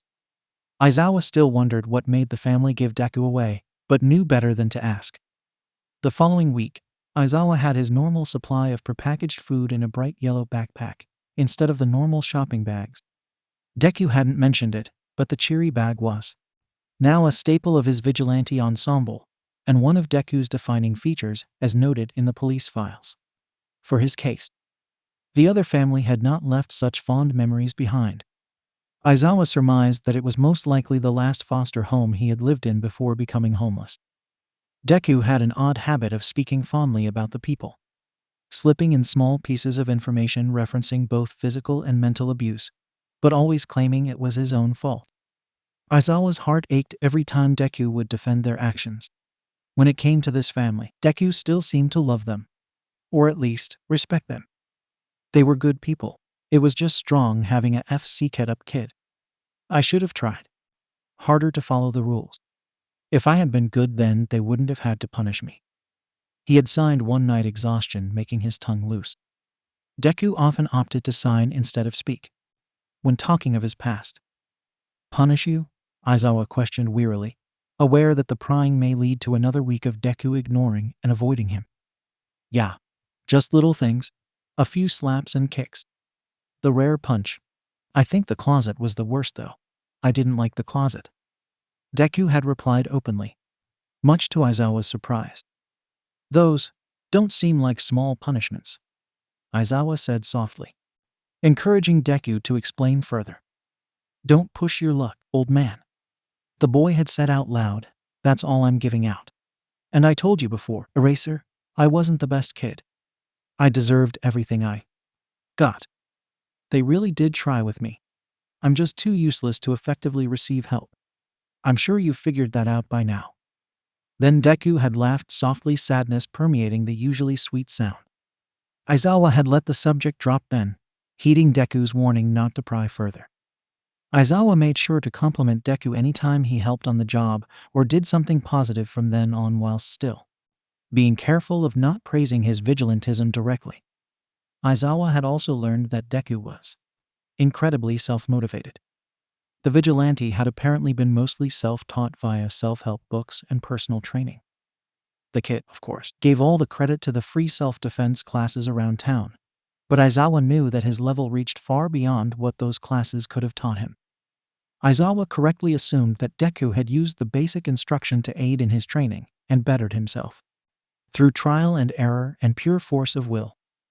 The child wasn't much more gifted intellectually than other children his age, but his dedication to his studies supplied him with a multitude of information. Aizawa only wished he would focus his interests on more normal subjects for 14-year-olds than on quirk and battle analysis. The most pressing point of interest in reference to the boy was the split personality that Deku had apparently developed to help him survive. The personality that was most familiar to Aizawa was Deku, the confident, sometimes foul-mouthed boy. Deku was quick-witted and sharp-tongued. He found solace in teasing those he battled and making them give off information about their lives and, most hopefully, their quirks. Deku was rarely trusting, but always looking to put himself out to aid others. The other personality, the one that hid behind the confidence of Deku, was much more childlike. It was shy and nervous and prone to crying. When this personality came out, the boy seemed to shrink in on himself. His words were mumbled and a very obvious stutter formed. Very rarely did the boy speak when this personality was at the forefront, opting to sign instead. However, this personality was also kinder, and to Aizawa's surprise, happier than Deku. Deku hid his anger and vitriol towards the world behind a carefree persona. But this other personality didn't seem capable of being angry. Instead, it found positive features in every aspect of the world. Even the darkest subjects were made brighter by the thought process of this other persona. Very childlike indeed. This personality, other one, seemed familiar to Aizawa, like a lost memory just waiting to be brought up. Aizawa wasn't sure which one he preferred, to be honest. Deku was who he was used to. A petulant brat who refused help, but who was also a reliable partner with a skill set more capable than some of his own students. Of course, Deku had plenty to learn, but he was willing to become better, willing to listen to constructive criticism. The other one, as Aizawa dubbed the altering personality, was more foreign. It was whiny and unable to hide its emotions, putting off a weak vibe that would be taken advantage of by anyone with a cruel heart. But other one was also light and always left Aizawa in a good mood. Other one was out of sunshine, just waiting for the opportunity to be set free. Izuku didn't know which was worse, the rain or cold. They were both uncomfortable and left a sick feeling in his stomach and mind whenever they persisted. As of right now, Izuku was facing both. Izuku was stuck inside to keep from being drenched, but still faced the extreme cold that permeated the beaten-down building he was currently squatting in. He had moved from his preferred warehouse to this broken-down apartment building when the streets began to flood. The boy didn't have much stuff and couldn't risk losing it to the elements. The cold was worse here than in the warehouse. It seemed to seep into the very walls and floors of the room. The blankets that Eraserhead had given him helped a little at first, but were soon realized to be too little. Izuku couldn't run around to warm himself, nor could he start a fire. Izuku laughed a little at the idea.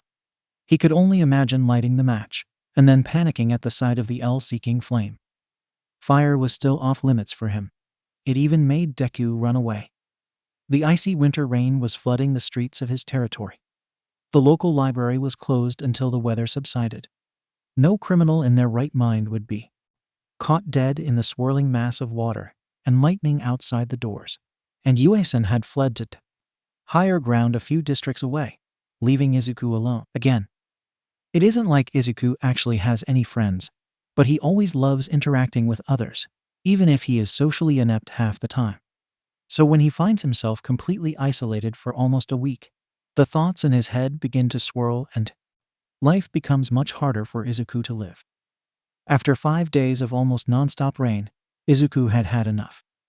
His mind couldn't focus and his legs couldn't stop pacing from one side of the room to the other. His skin was crawling with a need to get out, and he would be DMN if he didn't listen. Biting the bullet and wondering if maybe he had a death wish, Izuku put on his Deku uniform and headed out into the storm. Deku didn't actually expect anyone to be out in this weather. No one walked along the flooding streets, leaving Deku to his own devices. He dared not travel via rooftop for fear of the lightning. So, Deku was left trudging through the ankle-high water that was overflowing the sewers. His feet were numb in less than a minute. After only walking about 3 blocks, Deku was cursing himself for going out.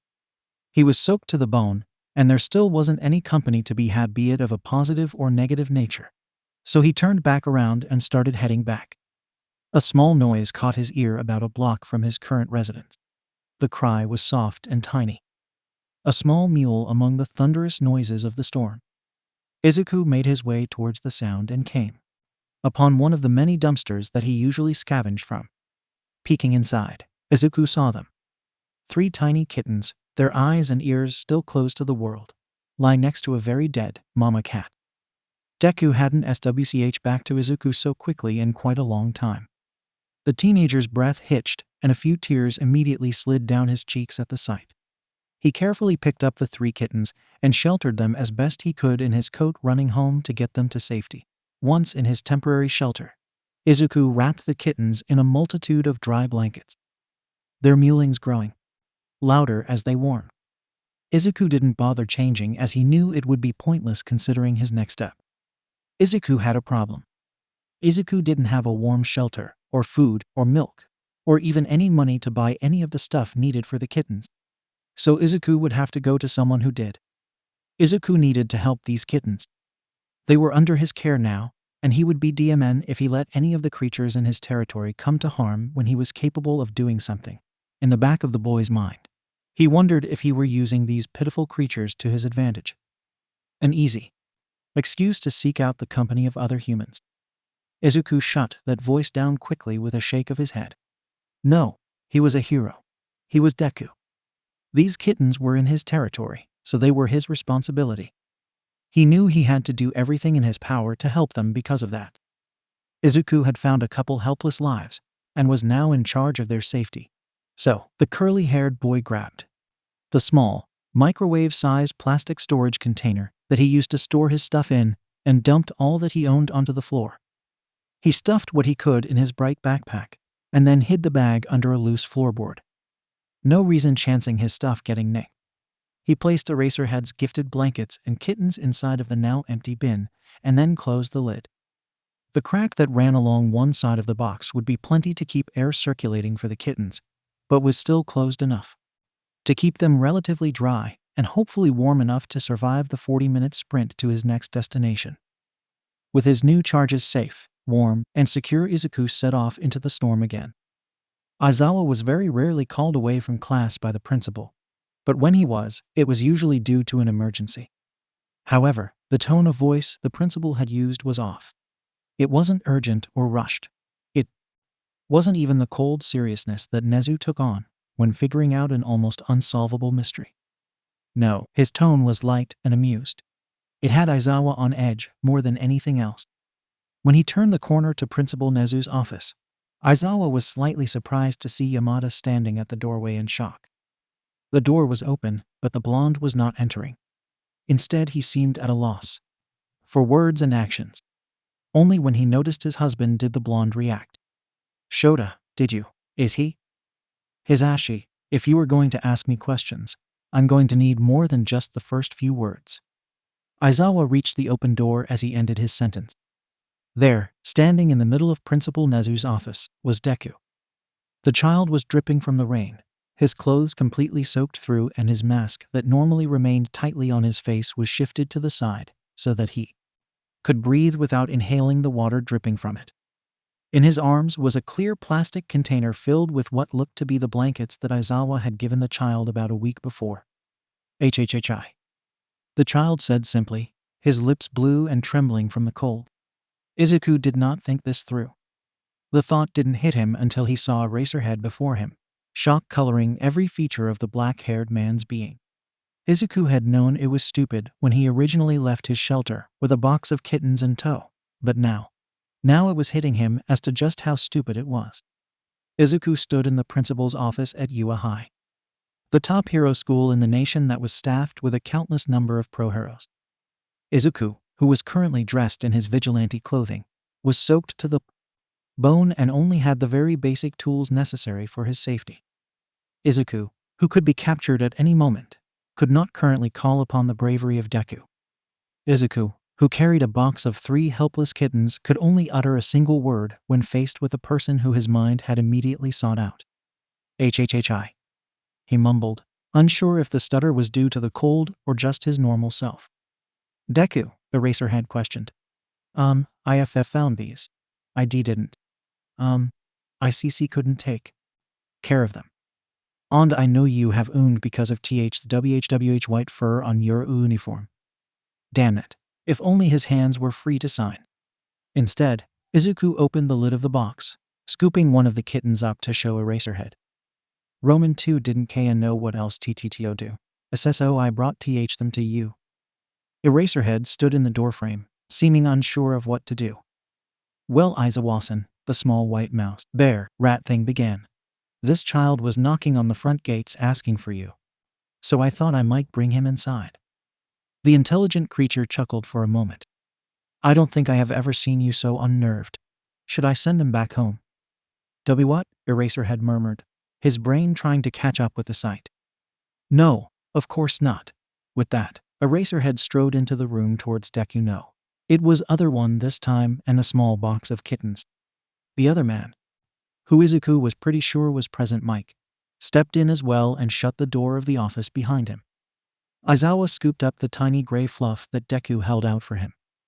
The poor thing was only 2 weeks old at most. Aizawa inspected the cat, and then the other 2 before tucking them back into the safety of the warm blankets.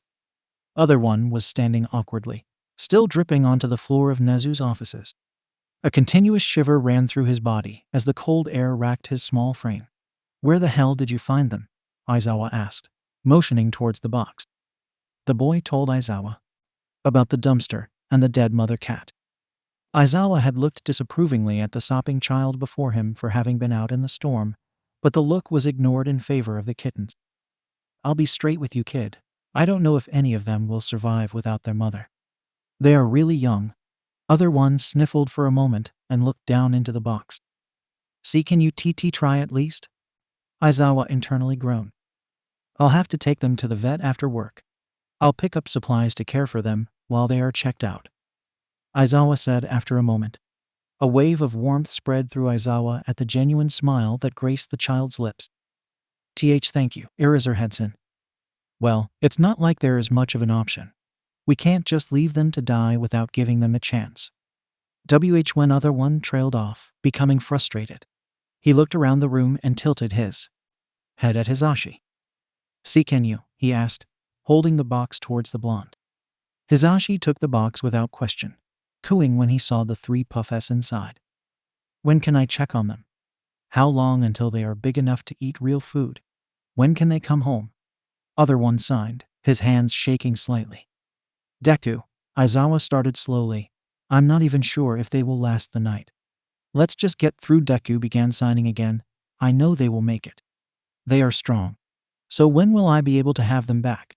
I don't want them to be too little to survive, but I can care for them once they are a little bit bigger. Aizawa sighed, eyeing the kid in front of him. These cats, if they survive, they will have been raised in captivity. They can't exactly go back to you. Other one tensed for a moment before seeking his head to the side towards Aizawa. I'll take them back when they are bigger. I can care for them. The boy's stutter was significantly less obvious this time around as he began transitioning into Deku. Aizawa sighed. You can't even feed yourself, kid. I'm not giving you 3 cats to take care of. I can feed myself just fine. Besides, cats are smart. They can find their own food once they are bigger. The child glanced at Yamada, who was still holding the box, and then Nezu, who was looking highly amused. Deku began looking visibly uncomfortable with their presence, his hands fidgeting to his sides where he normally kept his weapons. Yamada-san, perhaps you can come with me to help find some towels to dry off this young man. The mouse-a-thing looked towards Deku with a grin. Don't leave until we get back. It would be burdensome to have to clean up the puddles that you created on our own. Deku deflated slightly at those words. Okay, Deku said, unsure of how to really respond. Yamada set the box of kittens on the principal's desk and gave Aizawa a small smile before following the intelligent rodent out of the room. The gray one's name is Koge. The completely black one is Kuro, and the black one with the white left ear and feet is Chato. Deku supplied after a moment. I will be taking all 3 back when they are big enough, he said firmly. No, you won't. You brought them to me to care for, didn't you? Aizawa asked. Deku nodded. Then that is what I'm going to do. You already confirmed that you don't have the resources to care for them. So the vet, any foster or adoptive parents, and I will be making sure that they are safe and healthy. I don't give you permission to give Chato, Kuro, and Kage up for fostering or adopting, Deku said at once. Besides, I said that I don't have anything to take care of them while they are little. They'll be fine once they are grown up. When cats are raised in captivity, they are much more likely to die if put back on the streets. It's not like their mom is around to teach them how to hunt and fend for themselves. It would be better to just give them to people who will take care of them. And what if they don't? What if those people just hurt them? It's better if I watch out for them. Then I'll know they aren't being hurt. Deku countered. I'm not gonna let these cats be adopted by animal abusers, kid. You don't know a person's true nature once their door is closed. Deku's hands clenched into fists. Aizawa couldn't deny that the kid made a good point. We aren't putting these cats back on the street. Why not? They'll be fine there if I'm watching out for them. It's irresponsible and illogical to force these creatures to be on their own. They won't be alone, Deku called out, his voice raising. They were born in my territory, so I'll make sure that they stay safe. I wasn't aware that you looked out for every animal in your territory. That dog, that is chained down by the diner, could really use your help then, Deku. The small boy bristled at the words. Don't be in butt, Eraser. You know what I mean? No, I don't think I do. You really believe that kittens raised in captivity could adapt so easily to suddenly being thrown on the streets? I did. The boy retaliated loudly. A heavy silence filled the air between the two while Deku tried to catch his breath, which was now hitching in his chest. After a few moments, Aizawa spoke again, careful of his words. Do you really want these creatures to suffer in the same way? The air in the room became 10 times heavier as the weight of the words just spoken washed over the two. Deku shook his head and wrapped his arms around his stomach, almost as if trying to hug himself. The small boy shivered more violently for a few moments. What if the people you give them to decide they don't want them anymore? What if they give them away and the poor things are passed from home to home? Wouldn't it be less cruel to keep them in a single place where they are familiar with their surroundings? The child walked over to the box and peered down at the kittens. Deku, Aizawa trailed off, groaning as he rubbed the headache out of his temples. Cats are not children. They won't go through the same things that you did. I never said anything about me. The boy snapped. Don't be an idiot, kid. Both were quiet for a few minutes. Deku ran his hands along the backs of the 3 mewling kittens in quiet reprieve. What if they get lonely without me? Go visit them if you are really that concerned when we are no longer in the middle of a monsoon, of course. I'll give you the contact information of their new homes. But Deku, like I said before, we haven't reached that point yet. They are still really young, and what if they die and no one thinks to tell me? Deku interrupted, knowing what Eraser was about to say next. I'll tell you. But they are mine. I found them. Living beings don't belong to anyone. But they were in my territory. What did I just say? Don't just take them away forever because you are upset with me. I know I shouldn't have gone out in the storm. That's on me, and it was dumb. But I found them and couldn't just leave them. I just hoped that you would want to help them too. Yes, it was very stupid to be out in this weather, but I'm not upset with you, kid. I'm just telling you how it is. Be rational. It's best for these cats to be adopted by a loving family. But Deku trailed off for a minute.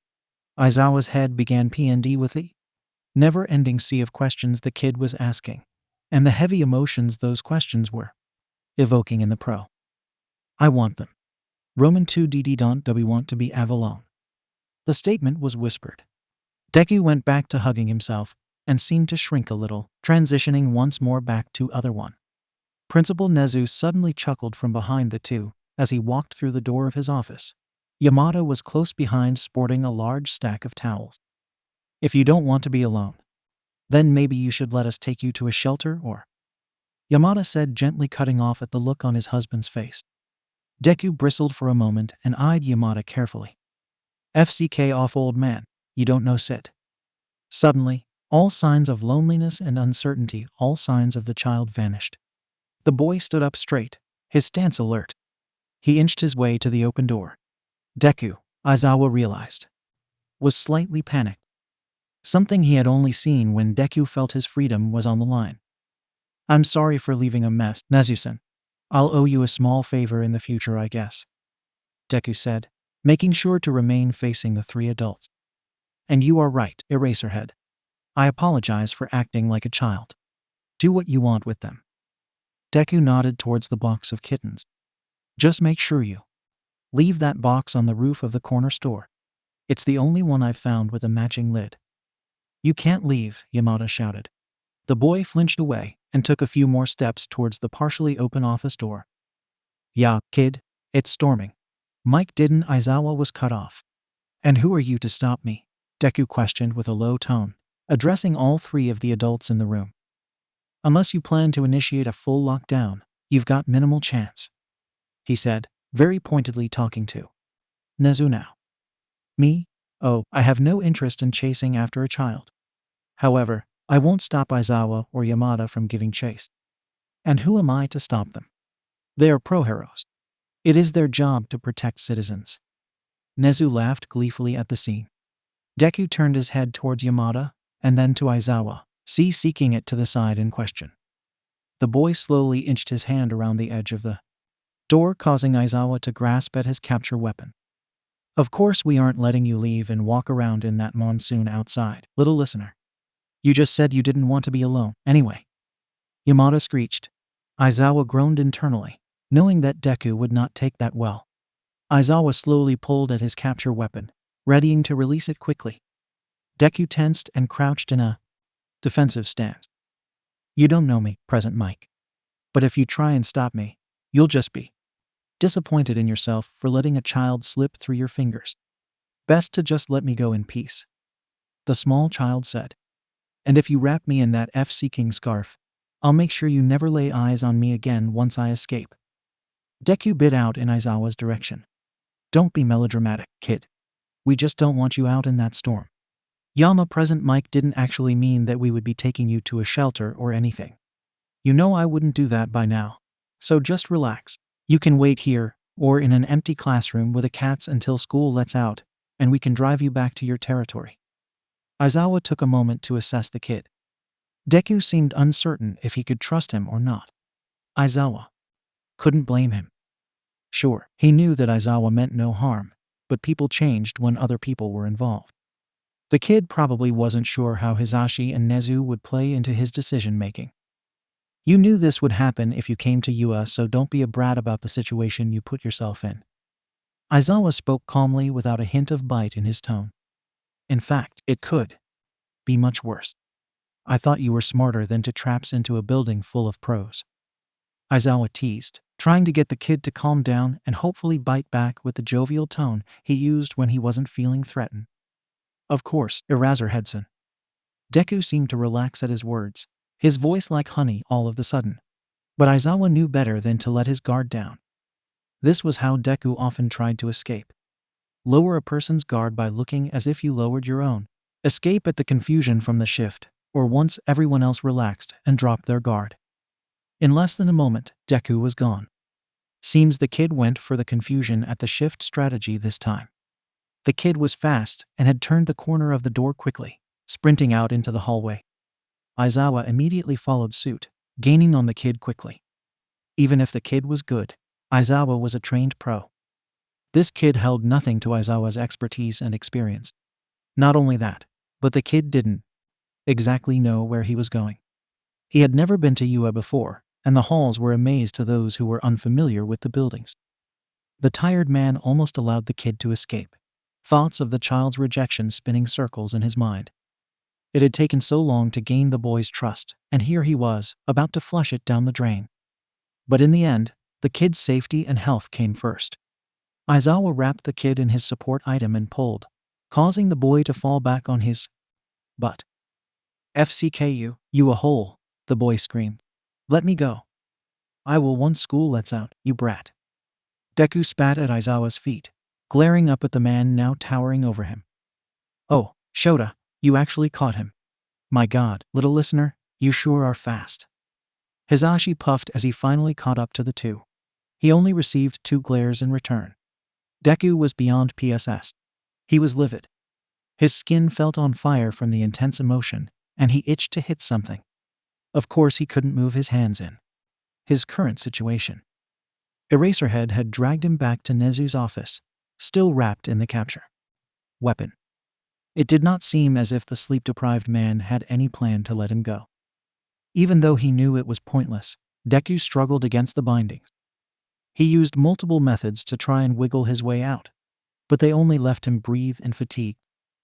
The adults were talking, but Deku wasn't focused enough to pick up on the conversation. Deku didn't want to focus on the conversation. They were going to call the cops. He just knew it. The detective would come in and question him. Then they would either lock him up in juvie or send him back into the system. Today SCK. He really wished he hadn't gone out. Lost in his thoughts, Deku didn't notice his breathing start to escalate. His head was fuzzy. He just wanted out. Everything was too tight. It was all wrong. He just wanted to help. He just wanted everyone safe. He wanted the cat safe. He wasn't doing anything wrong. He wanted out. He didn't want to be passed around again. He didn't want to stop being Deku. He needed to get out. He needed, "Kid. Hey kid, calm down." A voice was very close to his ear. He knew that voice. It was Eraser, that a hole. He didn't want to hear it right now.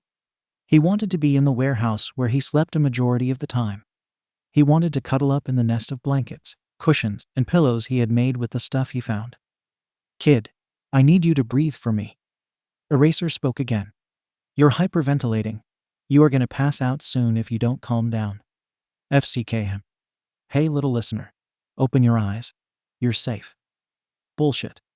Pain started to spread throughout Deku's head as his breath continued to hitch and oxygen started to become less available.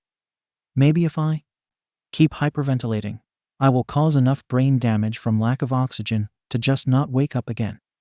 That would be better than going back. I'm going to let you go, Deku. I need you to calm down, so don't try to fight me. In an instant, Deku could move his arms. He forced his eyes open and swung his fist at the first face he saw. Eraser easily blocked the attack and redirected his body weight towards the ground. Deku still couldn't breathe right, and sitting up from the ground was really difficult. He felt like he was dying. A sob sounded from somewhere in the room. Was that him? You are okay, Deku. A different voice, Mike. A hand touched his back and Deku turned sharply to slap it away. Don't FC King touch me, he screamed out. Another sob. It was definitely him. FC King Izuku. Not now. He was in danger. He was dying. Izuku couldn't protect him. The two adults that were trying to calm him backed up and gave him space. Deku would have slumped in relief if his nerves weren't making his muscles knot together. Deku knew he wouldn't be able to stand unless he got his breathing under control, so instead, he curled in on himself. A small of a human, leaning against the wall of an unfamiliar office. With a moment to himself, Deku immediately began thinking clearer. He was having an anxiety attack. Izuku was better at handling these attacks. When Deku had one, the anger prevented him from calming down. He had to let Deku go. He had to let himself be Izuku again. Another loud sob echoed in the room as the small boy started rocking back and forth. It's okay, Izuku thought to himself at last. You've done this before. You aren't dying. Breathe in. Breathe out. Izuku shoved his hoodie and beanie off his head, not caring that it revealed his green-tinted black curls. He had to calm down. Screw it if Deku was found out. Name something you can feel. The cold tile. There is a crack in the floor under my pointer finger. Izuku half signed with his unoccupied right hand in answer to his own thoughts. He took a moment to feel the cold ground seep into his skin. Another thing you can feel. Izuku moved his left hand up to his hair. My hair is wet. Izuku now used his left hand to sign to himself, no longer needing to feel the ground. I think all of me is wet. Name something you can see. Deku opened his eyes and peered around him, keeping his head down but his hands available to reply to his thoughts. My shoes. Be specific.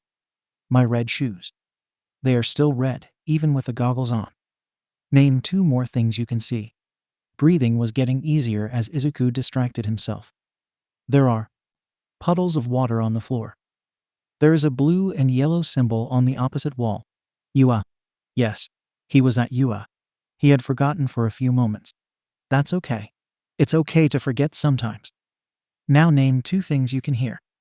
I think someone is crying. You are crying and that is okay. I hear myself crying. One more thing you can hear, Izuku.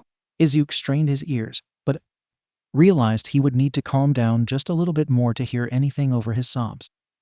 Deep breath in, deep breath out. I can hear my heart beat.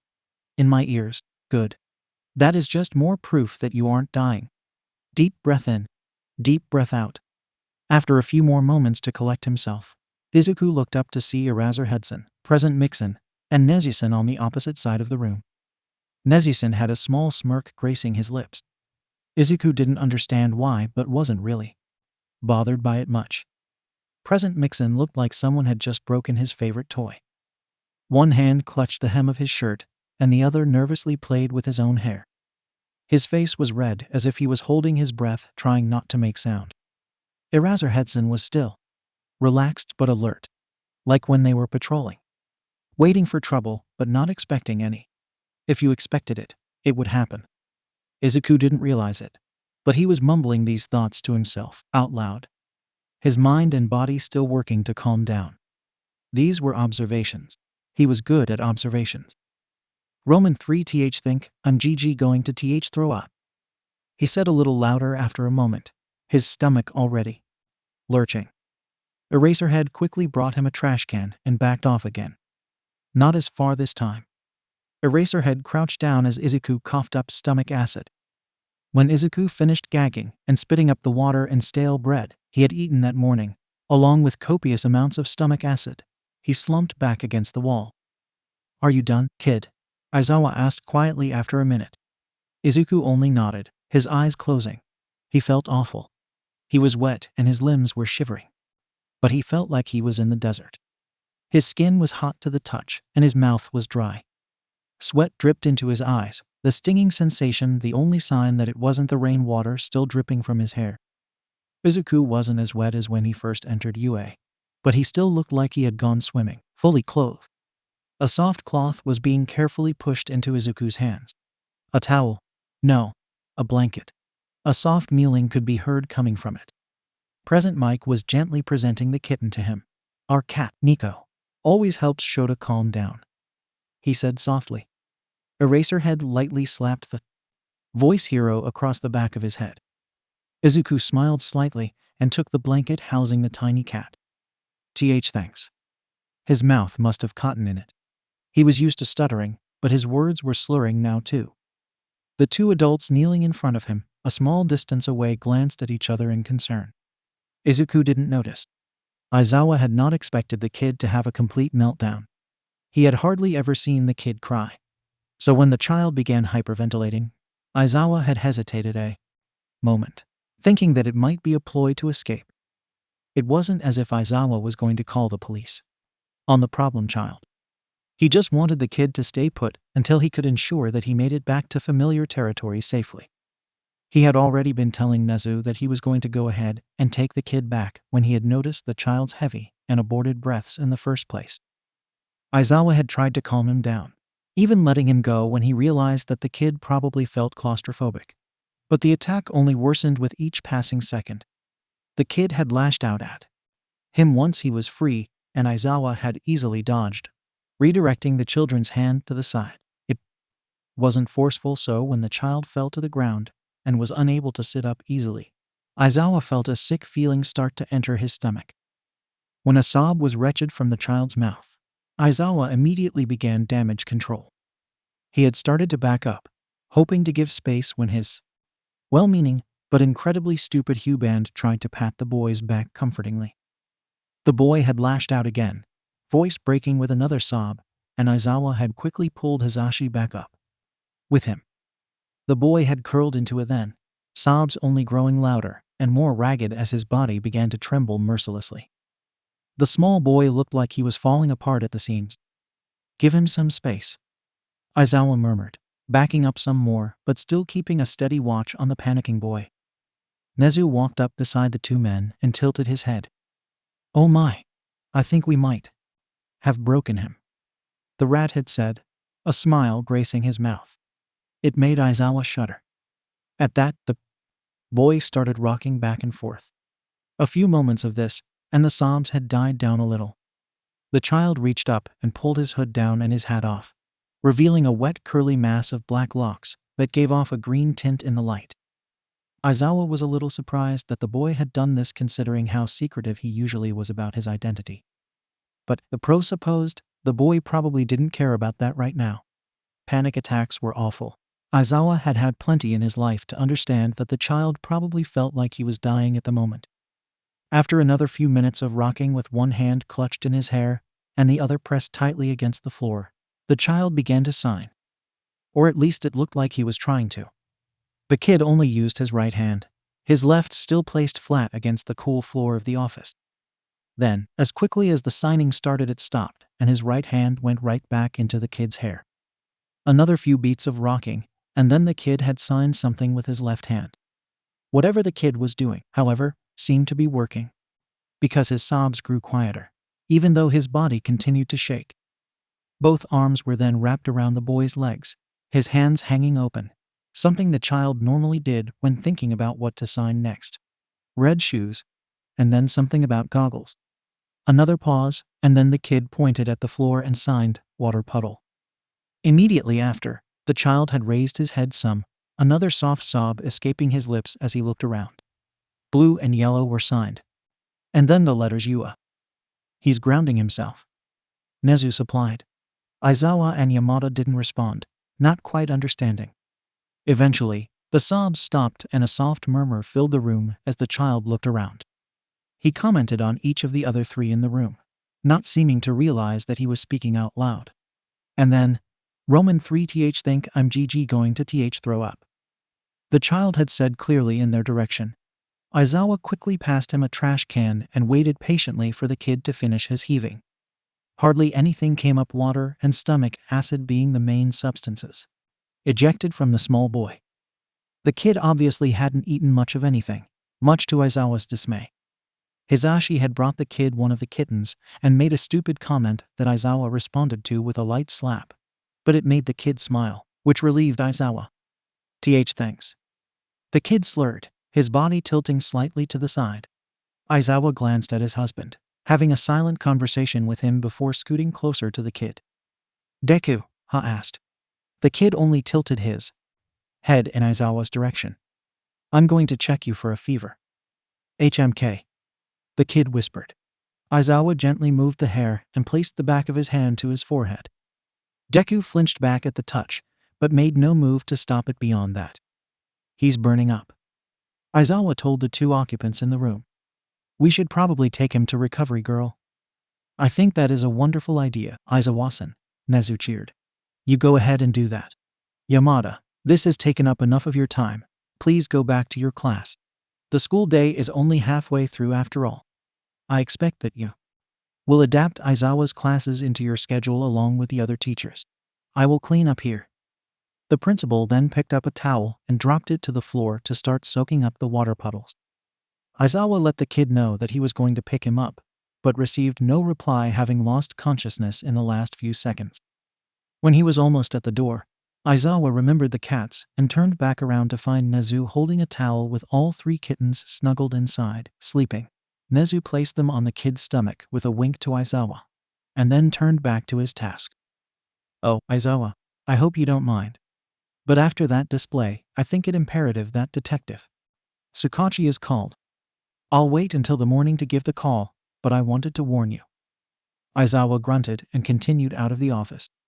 The first thought to filter through Izuku's head was that it was comfortable. He hadn't been comfortable in so long. The second thought to filter through Izuku's head was that he was probably in trouble. He hadn't been comfortable in so long because he didn't belong in comfortable areas. The small boy groaned as his body became more alert. A sharp pain pierced his head as he started to come to. Where Izuku trailed off as his eyes began adjusting to the light. He was in a hospital bed. A thick curtain was pulled around, blocking him from the rest of the ward, but bustling noises and low murmured voices confirmed that he wasn't alone in the room, even if his little section was closed off. Izuku attempted to sit up, but his body refused to let him.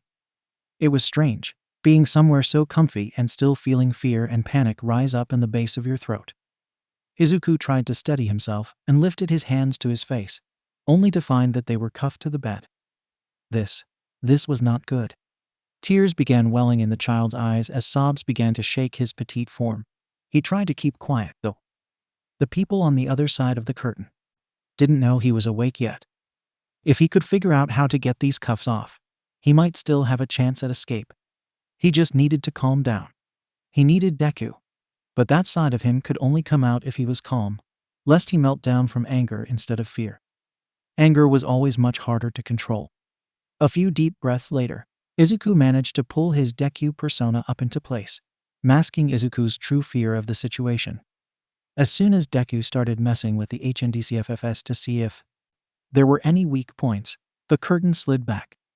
Izuku was faced with a very short, elderly woman. Her hair was pulled back in a tight bun, and she leaned on a cane that looked more like an enlarged syringe. Ah, you are awake again.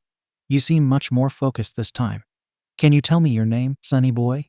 Deku didn't respond for a moment, taking in what he had heard. He had apparently woken up before then, but his lack of memory lent to the idea of him suffering from a concussion or a similar ailment. Not only that, but he was pretty sure the woman in front of him was Recovery Girl, the youthful heroine. This made no sense though.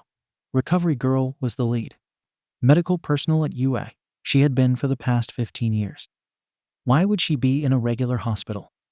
Was she training new staff members? No, that can't be it. She would have had students following her around if that were the case. Maybe he had been injured and they needed her to heal him. But why would they call on Recovery Girl for a useless Deku? Either way, the hospitals around his territory weren't fantastic, but most of the doctors still had healing quirks. There should be no reason for her being here. If he was injured enough to need powerful healing, then he would have probably been dead by the time she arrived at the hospital anyway. What with the time it would take someone to find him, and then call an ambulance and then… Ah, so you are aware. That's good to know. I still need you to tell me your name, though. Recovery girl cut off his muttering. Deku's face grew red. With blush. He had been muttering. He rarely did that anymore as Deku. He must be really out of it. You already know who I am, he replied instead of answering her question. If you didn't, you wouldn't have me cuffed. I'm not the one who cuffed you. That was Detective Tsukachi. I do apologize for that. I told him to leave my patients alone, but he claimed that you were a flight risk. Deku tensed at the name, suddenly becoming aware that he was not in uniform. His face was exposed, and he had obviously been changed into a hospital gown. FCKF.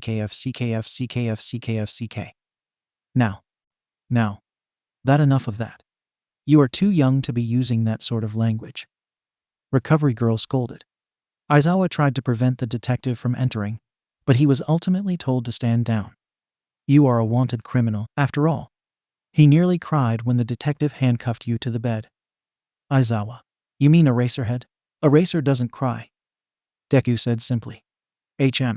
No, I suppose he doesn't do it often. But you can tell when he wants to on the inside. His face scrunches up slightly, and his right eyebrow quivers. It's been that way since he was a boy. Now enough about that grouch of a man. I need to make sure that you are doing okay. It seems your memory is a little foggy, but that should clear up in a few minutes.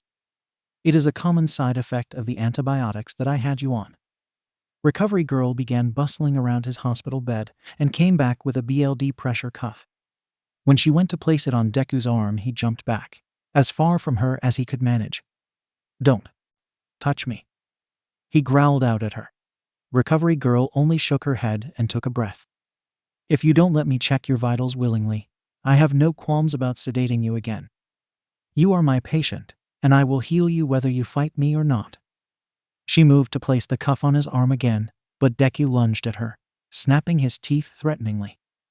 The little woman tumbled back, falling off the step stool she had used to reach his height. I told you not to touch me, he ground out, unable to keep his voice from wavering. The woman groaned as she struggled to stand, her shaking body relying heavily on her cane to help her up. It took her at least a minute to rise from her position, where she promptly battered herself off, and then glared at Deku. Deku would be lying if he said he wasn't immediately sorry for making her fall over. She really seemed to struggle at standing up, and guilt racked through his chest watching her plight. But he had warned her. In the end, Deku was just glad she didn't appear injured. Her glare when she had finally righted herself sent a shiver down Deku's spine, and he once again attempted to back as far away as possible the HNDCFFS, making that distance extremely short. He yelped when one of the cuffs dug into his skin wrong and cut him. Recovery girl sighed and tutted at him, replacing her stool and climbing back up to his level. Are you going to snap at me again? Deku didn't answer. Very well, let's try this again. I am going to put this cuff on your upper arm. It is going to take your BLD pressure, so it may feel a tad uncomfortable as it tightens. Then, I am going to put a band-aid on that cut you gave yourself from pulling on the handcuff. Any objections? Please don't. Recovery girl stopped what she was doing and looked at Deku expectantly. Deku took a breath and dropped the mask, allowing Izuku back in place, figuring he may have a bit more luck with the stubborn woman. Roman 2 just. I don't like people to touch me, especially when Roman 2 don't know where I am or what's GG going on. SSO please don't. I'm trying really strong not to panic. But I will if you keep pushing. This seemed to have the desired effect, and recovery girl backed down. You seem in a much more open mood now. Is this the other one that Aizawa was talking about? Izuku didn't know how to answer that, so he remained silent. A bandage was slipped onto his bed, near his cut wrist. Are you able to place that on the cut, dearie? Izuku nodded as he awkwardly twisted his arm to put the bandage in place. It ended up lopsided and tugged at his skin some, but that was fine. The open wound was covered up at least. Do you know my real name? Izuku asked after a moment. Recovery girl eyed him suspiciously, but shook her head. I'm afraid not, Sonny. But it would be appreciated if you told me. I don't think calling you Deku will help keep this kinder version of you around. No, Deku is fine. I won't get mad at you again. Izuku murmured as he shifted in the bed, pulling his knees to his chest. In a brief flash of pain in his head, memories started to come back to him. The rain, the kittens, Eraserhead and present Mixon. The threat to call the authorities, the panic attack. Izuku groaned. "Are you all right, kiddo?" Recovery girl questioned softly. Izuku nodded. "I had a PPP panic attack. But that doesn't explain why I passed out and am now here, CHCH chained up. You were running an extremely high fever. Exhaustion and malnutrition can do that. You probably had a temperature before you even went out into the storm. The panic attack only amplified it. You've been in and out of consciousness for the past 2 days. My quirk doesn't work on fevers, only physical injuries, so I could only monitor you and provide you with medication. What was it? My TT temperature. Your highest temperature was 43°C. I don't remember waking up at all. You were suffering from symptoms of delirium. Calling out, hallucinating. Don't worry, you didn't say anything to give away who you are. Though with a clear look at your face, it is only a matter of time. Until Detective Tsukachi figures it out. Here, put this under your tongue. I might as well check your temperature again." Recovery girl handed Izuku, who obligingly stuck it under his tongue, having to lean down toward his chained wrist to place it there. Izuku handed it back once it had beeped, not really caring what it read. 36.8C, normal. Where's Eraserhead? ITH thought he would have been here. He is sleeping out in the hallway. He's been there any chance he's had since the detective cuffed you.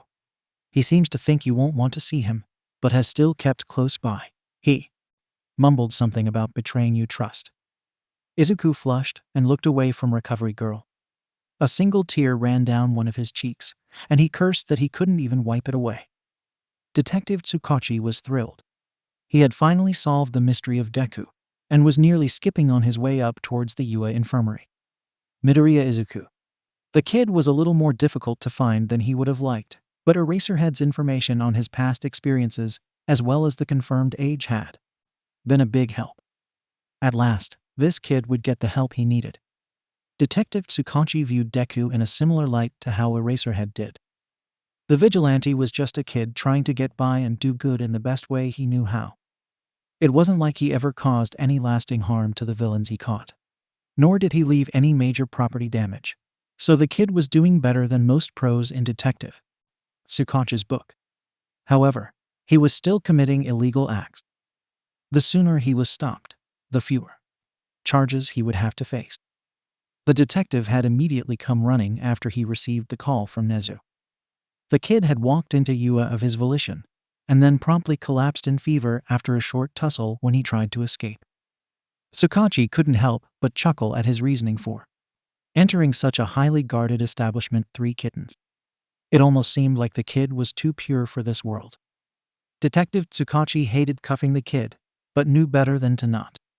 He was an escape artist and his quirk, at the time, was still unknown. It was better safe than sorry, but the detective knew that Eraserhead was highly against it. Their relationship may be strained for a while due to it.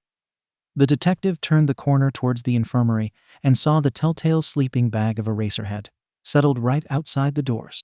Eraserhead was awake, sitting up and drinking from a juice packet. "Good evening, Aizawa-san," Tsukachi said quietly in greeting. Aizawa grunted in reply. "Has he woken up yet?" Recovery girl just came out and said he woke up about an hour ago. He's waiting for the HNDCFFS to be removed so that he can eat properly. Tsukachi grimaced at that but nodded, moving to open the doors. In an instant, Aizawa was next to him, holding his wrist. "The kid probably doesn't want to see you. I know it's your job to question him, but don't stress him out more than necessary. If he tells you to get out, then you should. He'll be here tomorrow. No need to make him sick again." The detective nodded and smiled kindly at Eraserhead. "I'm on his side, Aizawa. Just like you are. My goal isn't to stress him out, but as you said, I still need to do my job." With that, Eraserhead dropped his hand from the detective's wrist and allowed him to enter. The curtains were drawn around the bed that currently housed the child, and the detective was slightly relieved by this.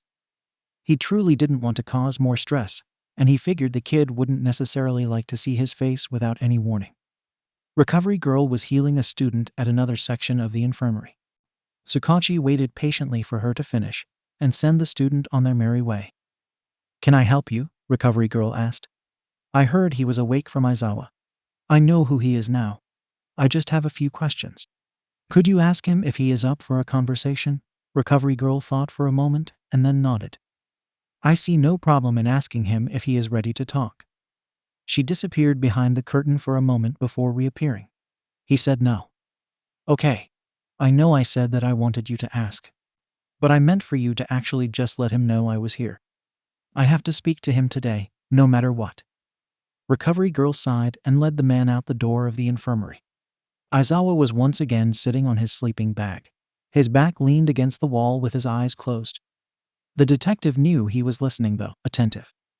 "I don't think it is wise for you to question him right now, Detective." Recovery Girl started. "He has refused any physical contact, even of the medical variety, and is hardly speaking. The kid is terrified of the situation he has found himself in." "I understand, Recovery Girl, but I must at least attempt to speak with him." "Yes, I of all people can sympathize with your plight. You're lucky that Deku-kun can too. He said he would talk to you, but he wanted to see Aizawa first." At this, Aizawa's eyes flew open and he stood. "You can stand out here until I fetch you, Detective," Recovery Girl said before leading Aizawa into the room. Deku was sitting upright in bed, his curly hair tangled from sleep when Aizawa walked beyond the curtain. His head was bowed, eyes downcast towards his lap. A small frown formed on his lips. The kid was located on the furthest bed, closest to the window, so the setting sun was shining on him, making his already pale skin look even paler. "Hey kid," Aizawa said softly. Deku flinched, but didn't move beyond that. Aizawa waited patiently for the kid to speak. After an eternity spanning only about 7 minutes, Deku looked up. Piercing green eyes met Aizawa's dark gaze. Something else occurred behind them, and the kid sat up a bit straighter. "Hey, Erasure?" The two fell into silence, neither knowing what to say to the other. "I don't blame you. It was my fault for going out with a fever and being caught," the kid supplied after a bit. "You really gave me a scare when you wouldn't wake up." "Sorry. I didn't mean to cause you that much trouble." "Right. You only meant to cause me a small amount." Deku's lips quirked up in a small smile, and he let out a little laugh. "Yeah, I guess. The cats are doing okay so far. Chato is having a bit of trouble, but the vet doesn't seem overly worried. The other two are thriving. Thanks for taking care of them." The boy moved uncomfortably on the bed, his arms moving but being cut short by the cuffs. He scowled down at them. "Those will probably have to stay on for a bit." "I'm aware," the kid grumbled. "That is unless I can figure out a way to get them off." "Kid, even if your quirk was escape, you wouldn't be able to get those off. They are suppressants. That doesn't mean I can't find a way to pick the lock." "I'd love to see you try." Deku chuckled again. Another few minutes of silence. "Did the detective tell you anything yet?" "What do you mean?" "About me?" "No. It's probably why he is here. He most likely found out who I am. He saw my face. Not that strong to figure it out after that." Deku whispered, his voice growing meek. "But I wanted you to hear it from me." Aizawa took a breath and shook his head. "Don't worry about it, problem child.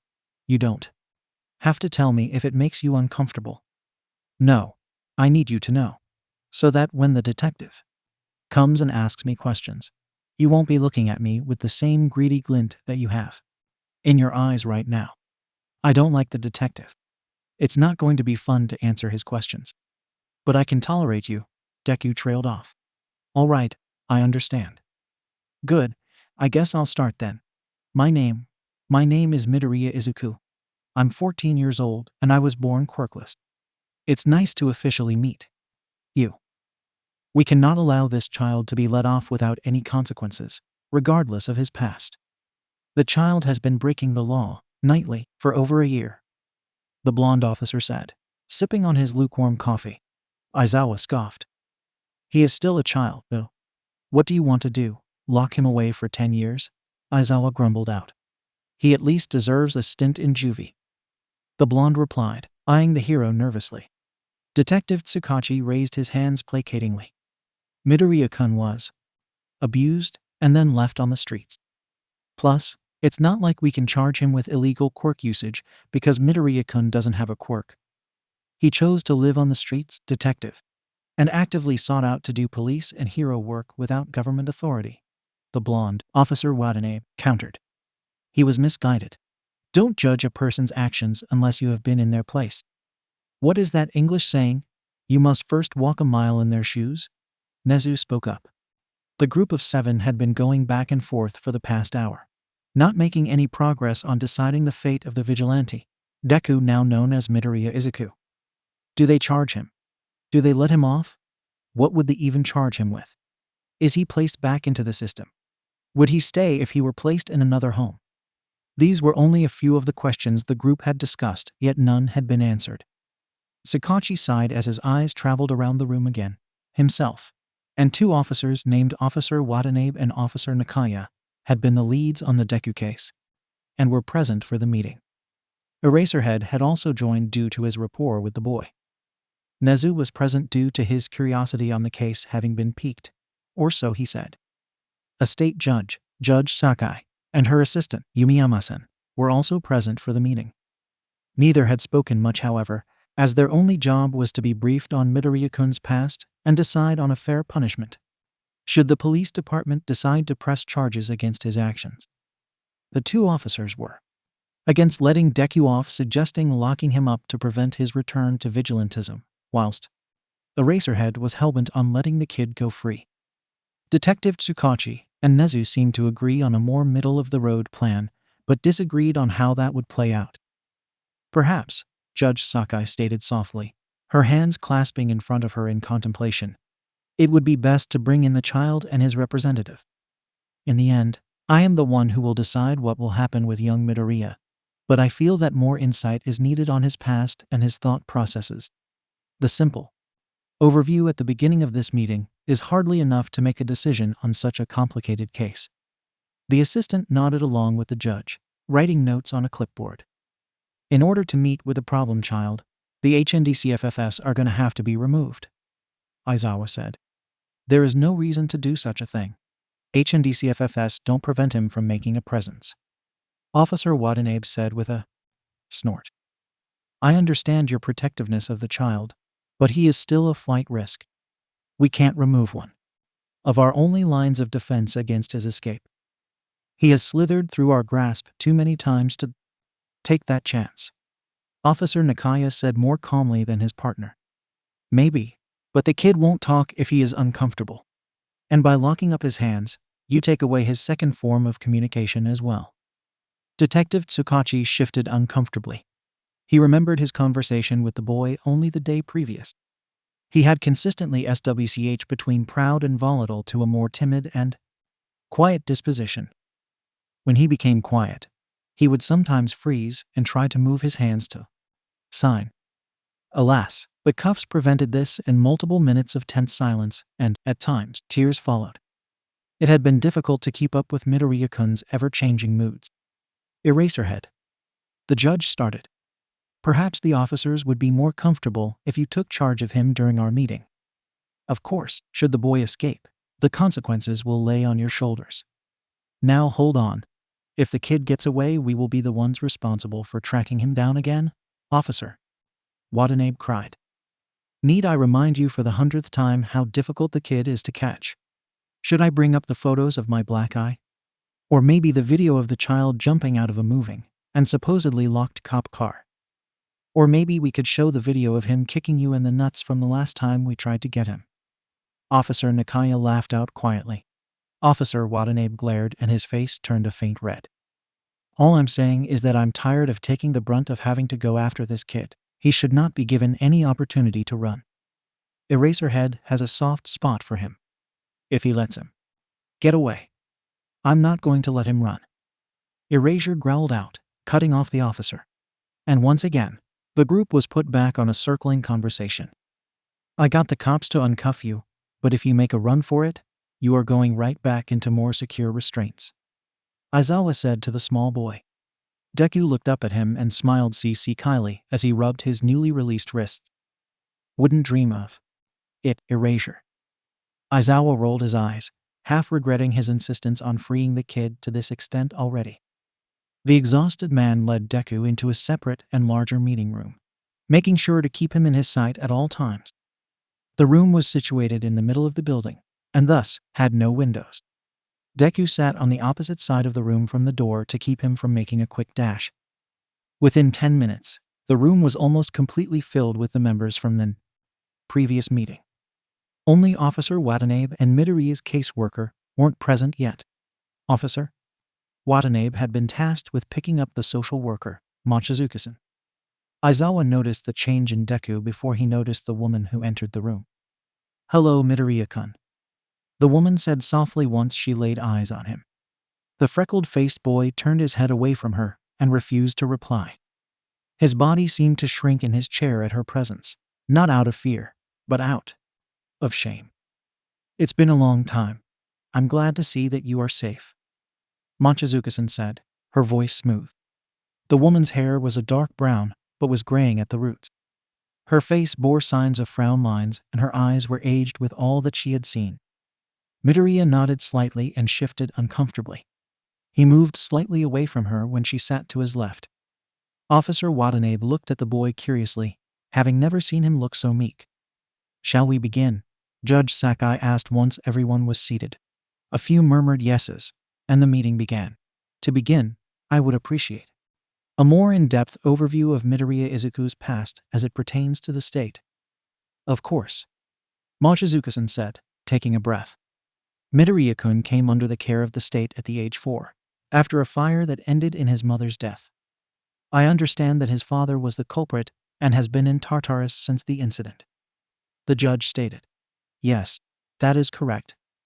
"All right, thank you for confirming. The next part is what I am more interested in. However, I have." The judge shuffled some papers and then lifted one from the table to show what she was looking at.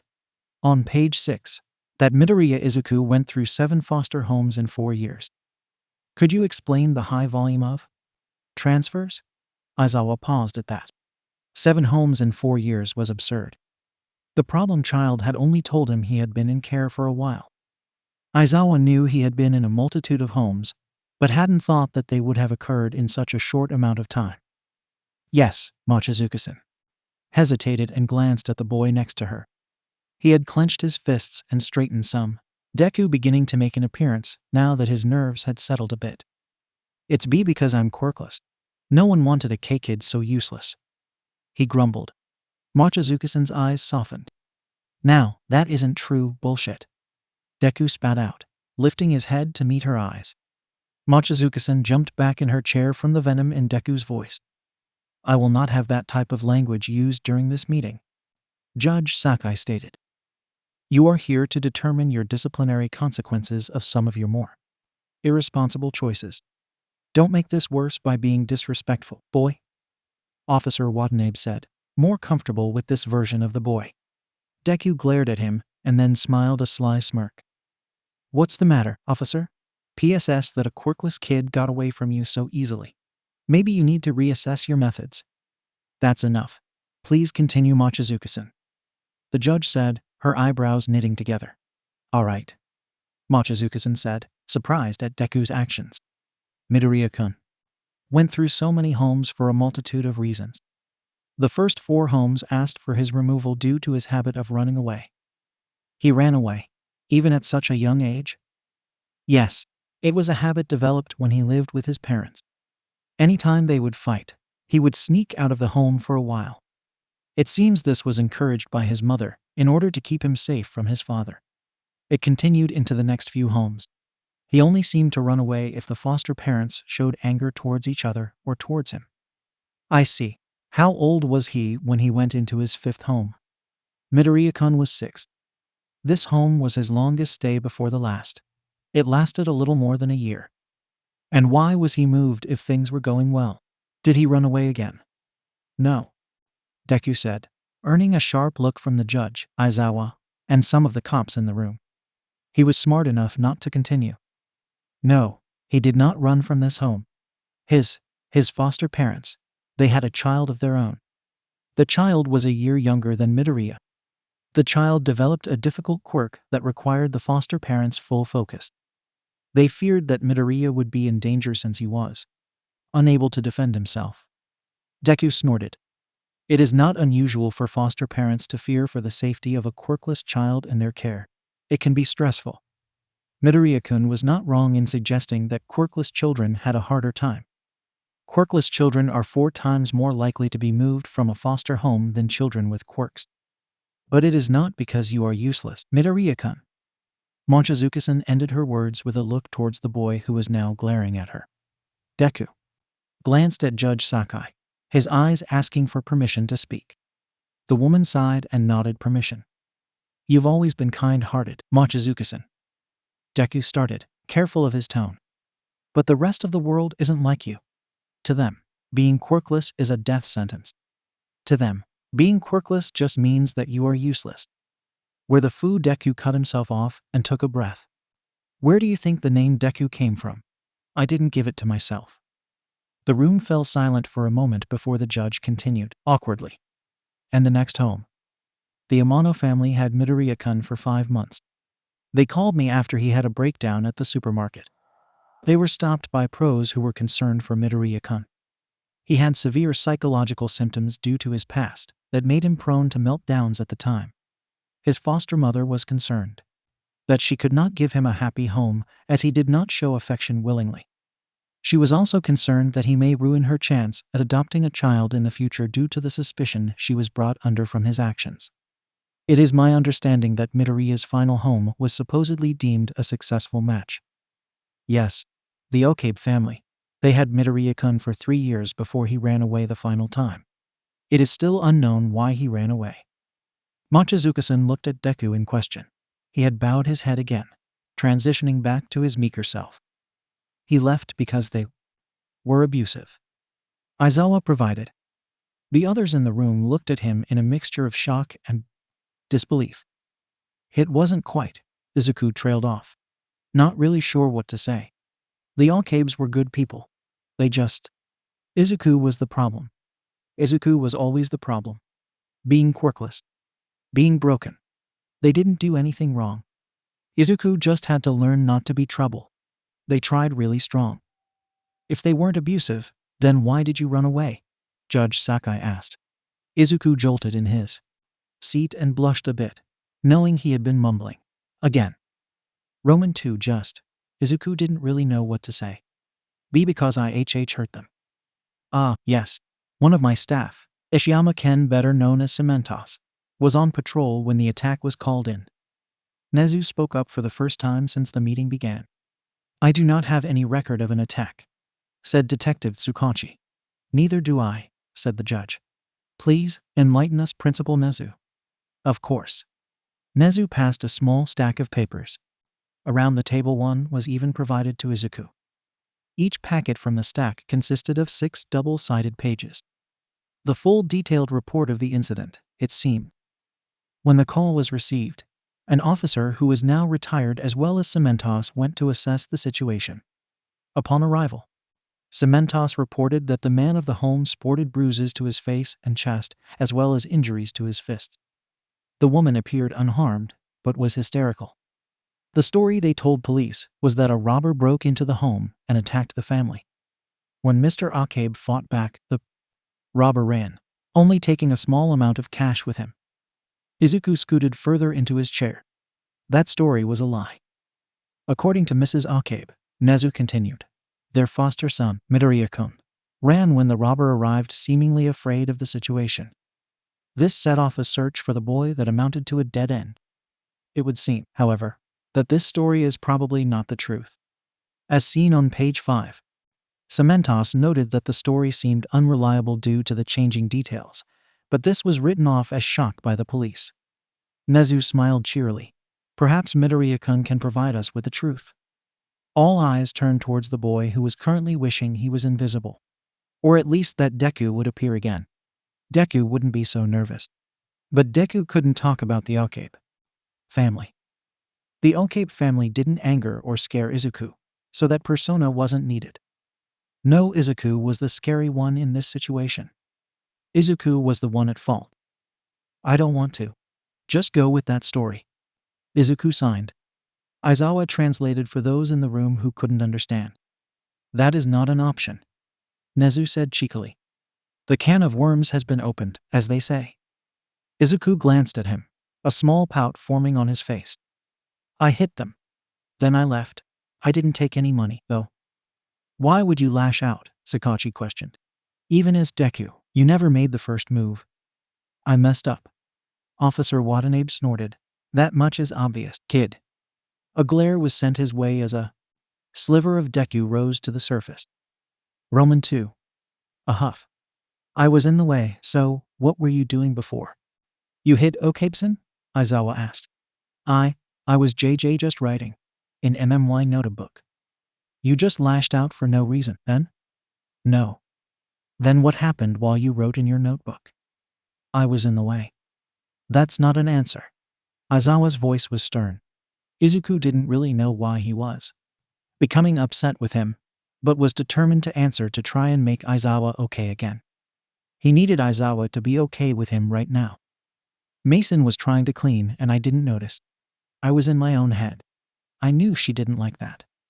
And, Aizawa encouraged, he had never actually heard the story. She got mad. What did she do when she got mad? Midoriya-kun, Mochizuki-san was speaking this time. She seemed much more comfortable with this version of the child. Izuku hesitated in his signing, his face scrunching up in thought. Shijj just, to make me, my fault. Izuku looked up at Aizawa hopefully, wanting that to be enough. A shy smile spreading across his lips. He backtracked at the narrowed eyes staring back at him. She hit me. Izuku finally signed quickly. But I was in the way. I should have moved. It was my fault. Then you hit her back? The judge asked. But I thought the woman didn't have any marks on her. Judge Sakai looked back at the accident report that Nezu had provided. Nezu's grin widened. No, Izuku said meekly. I messed up again. That's when Daichi-sensei came. How did you mess up? Aizawa asked with a sigh. I cried. I wasn't supposed to cry anymore. The people in the room stilled. What did they do when you cried? Aizawa asked, his tone more angry. Izuku flinched back. He was messing up again. He just didn't know how. This is why the Deku mask was the one who dealt with people. He didn't give unsightly information away. Daichi-san was mad. He had just told me that morning. It was my fault. Really. And then I hit back. I shouldn't have hit back. They were just trying to teach me. So I ran. More silence followed while the impact of what Izuku had signed sat in. Did Daichi-san hit you too, Midoriya-kun? Mochizuki-san asked softly. Izuku nodded. But that was normal. Mit was fine. He always apologized after. He just wanted me to be GG good. Izuku began panicking at the looks on the others' faces. It was MMY fault. Izuku SWCH back to sign. I don't really remember much. My mind blanked out. And when I came back, I was hitting him. I wasn't safe. I was like Daddy. I wasn't safe. A tear slid down Izuku's face at Aizawa's expression. Please don't hate me. I'm sorry. Roman 2 TTTR tried to make up for it. I helped people. I'm sorry. I'm sorry. I'm sorry. Izuku pleaded with Aizawa and continued muttering apologies as he covered his face with his hands, drawing his knees to his chest. He wanted to put his mask back up. He was acting weak. He was giving too much away. He wasn't supposed to cry anymore. That's why Deku was put in place. To make up for Izuku's weaknesses. Aizawa stayed by Izuku's side, not quite sure what to do to comfort the boy. What he did know, however, was to not touch the kid.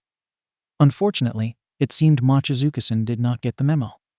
The woman reached out before Aizawa could understand what she was doing. Don't touch me. The small boy called out when he felt her hand on his shoulder.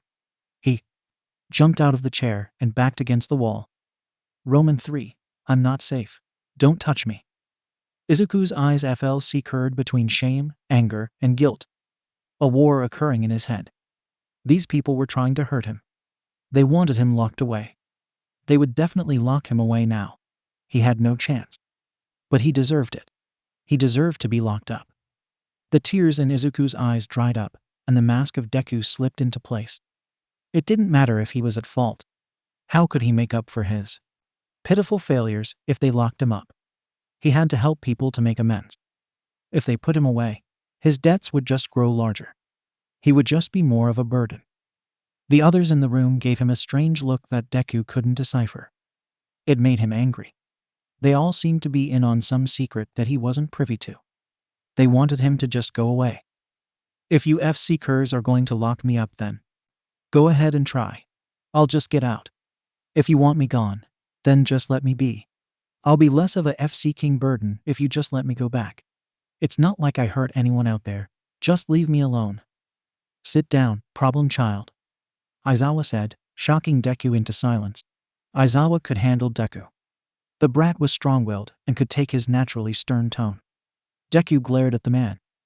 This is your fault. It's your fault I'm here. It's your fault I had to tell them. So what? Aizawa asked. Blame me all you want. I don't care. But you need to sit down and chill out before we have a replay of Nezu's office. Deku eyed the capture scarf warily and sat back down, defeated for the moment. Don't touch him. He doesn't like people in his personal space. Aizawa growled at Mochizuki-san. The woman nodded, her expression neutral. Are we okay to continue? Judge Sakai asked. The question was for Deku, but aimed at Aizawa. Aizawa gave the boy an appraising look, and then shrugged. Maybe, Aizawa supplied. Yes, Deku said glumly, folding his arms on the table and lying his head in.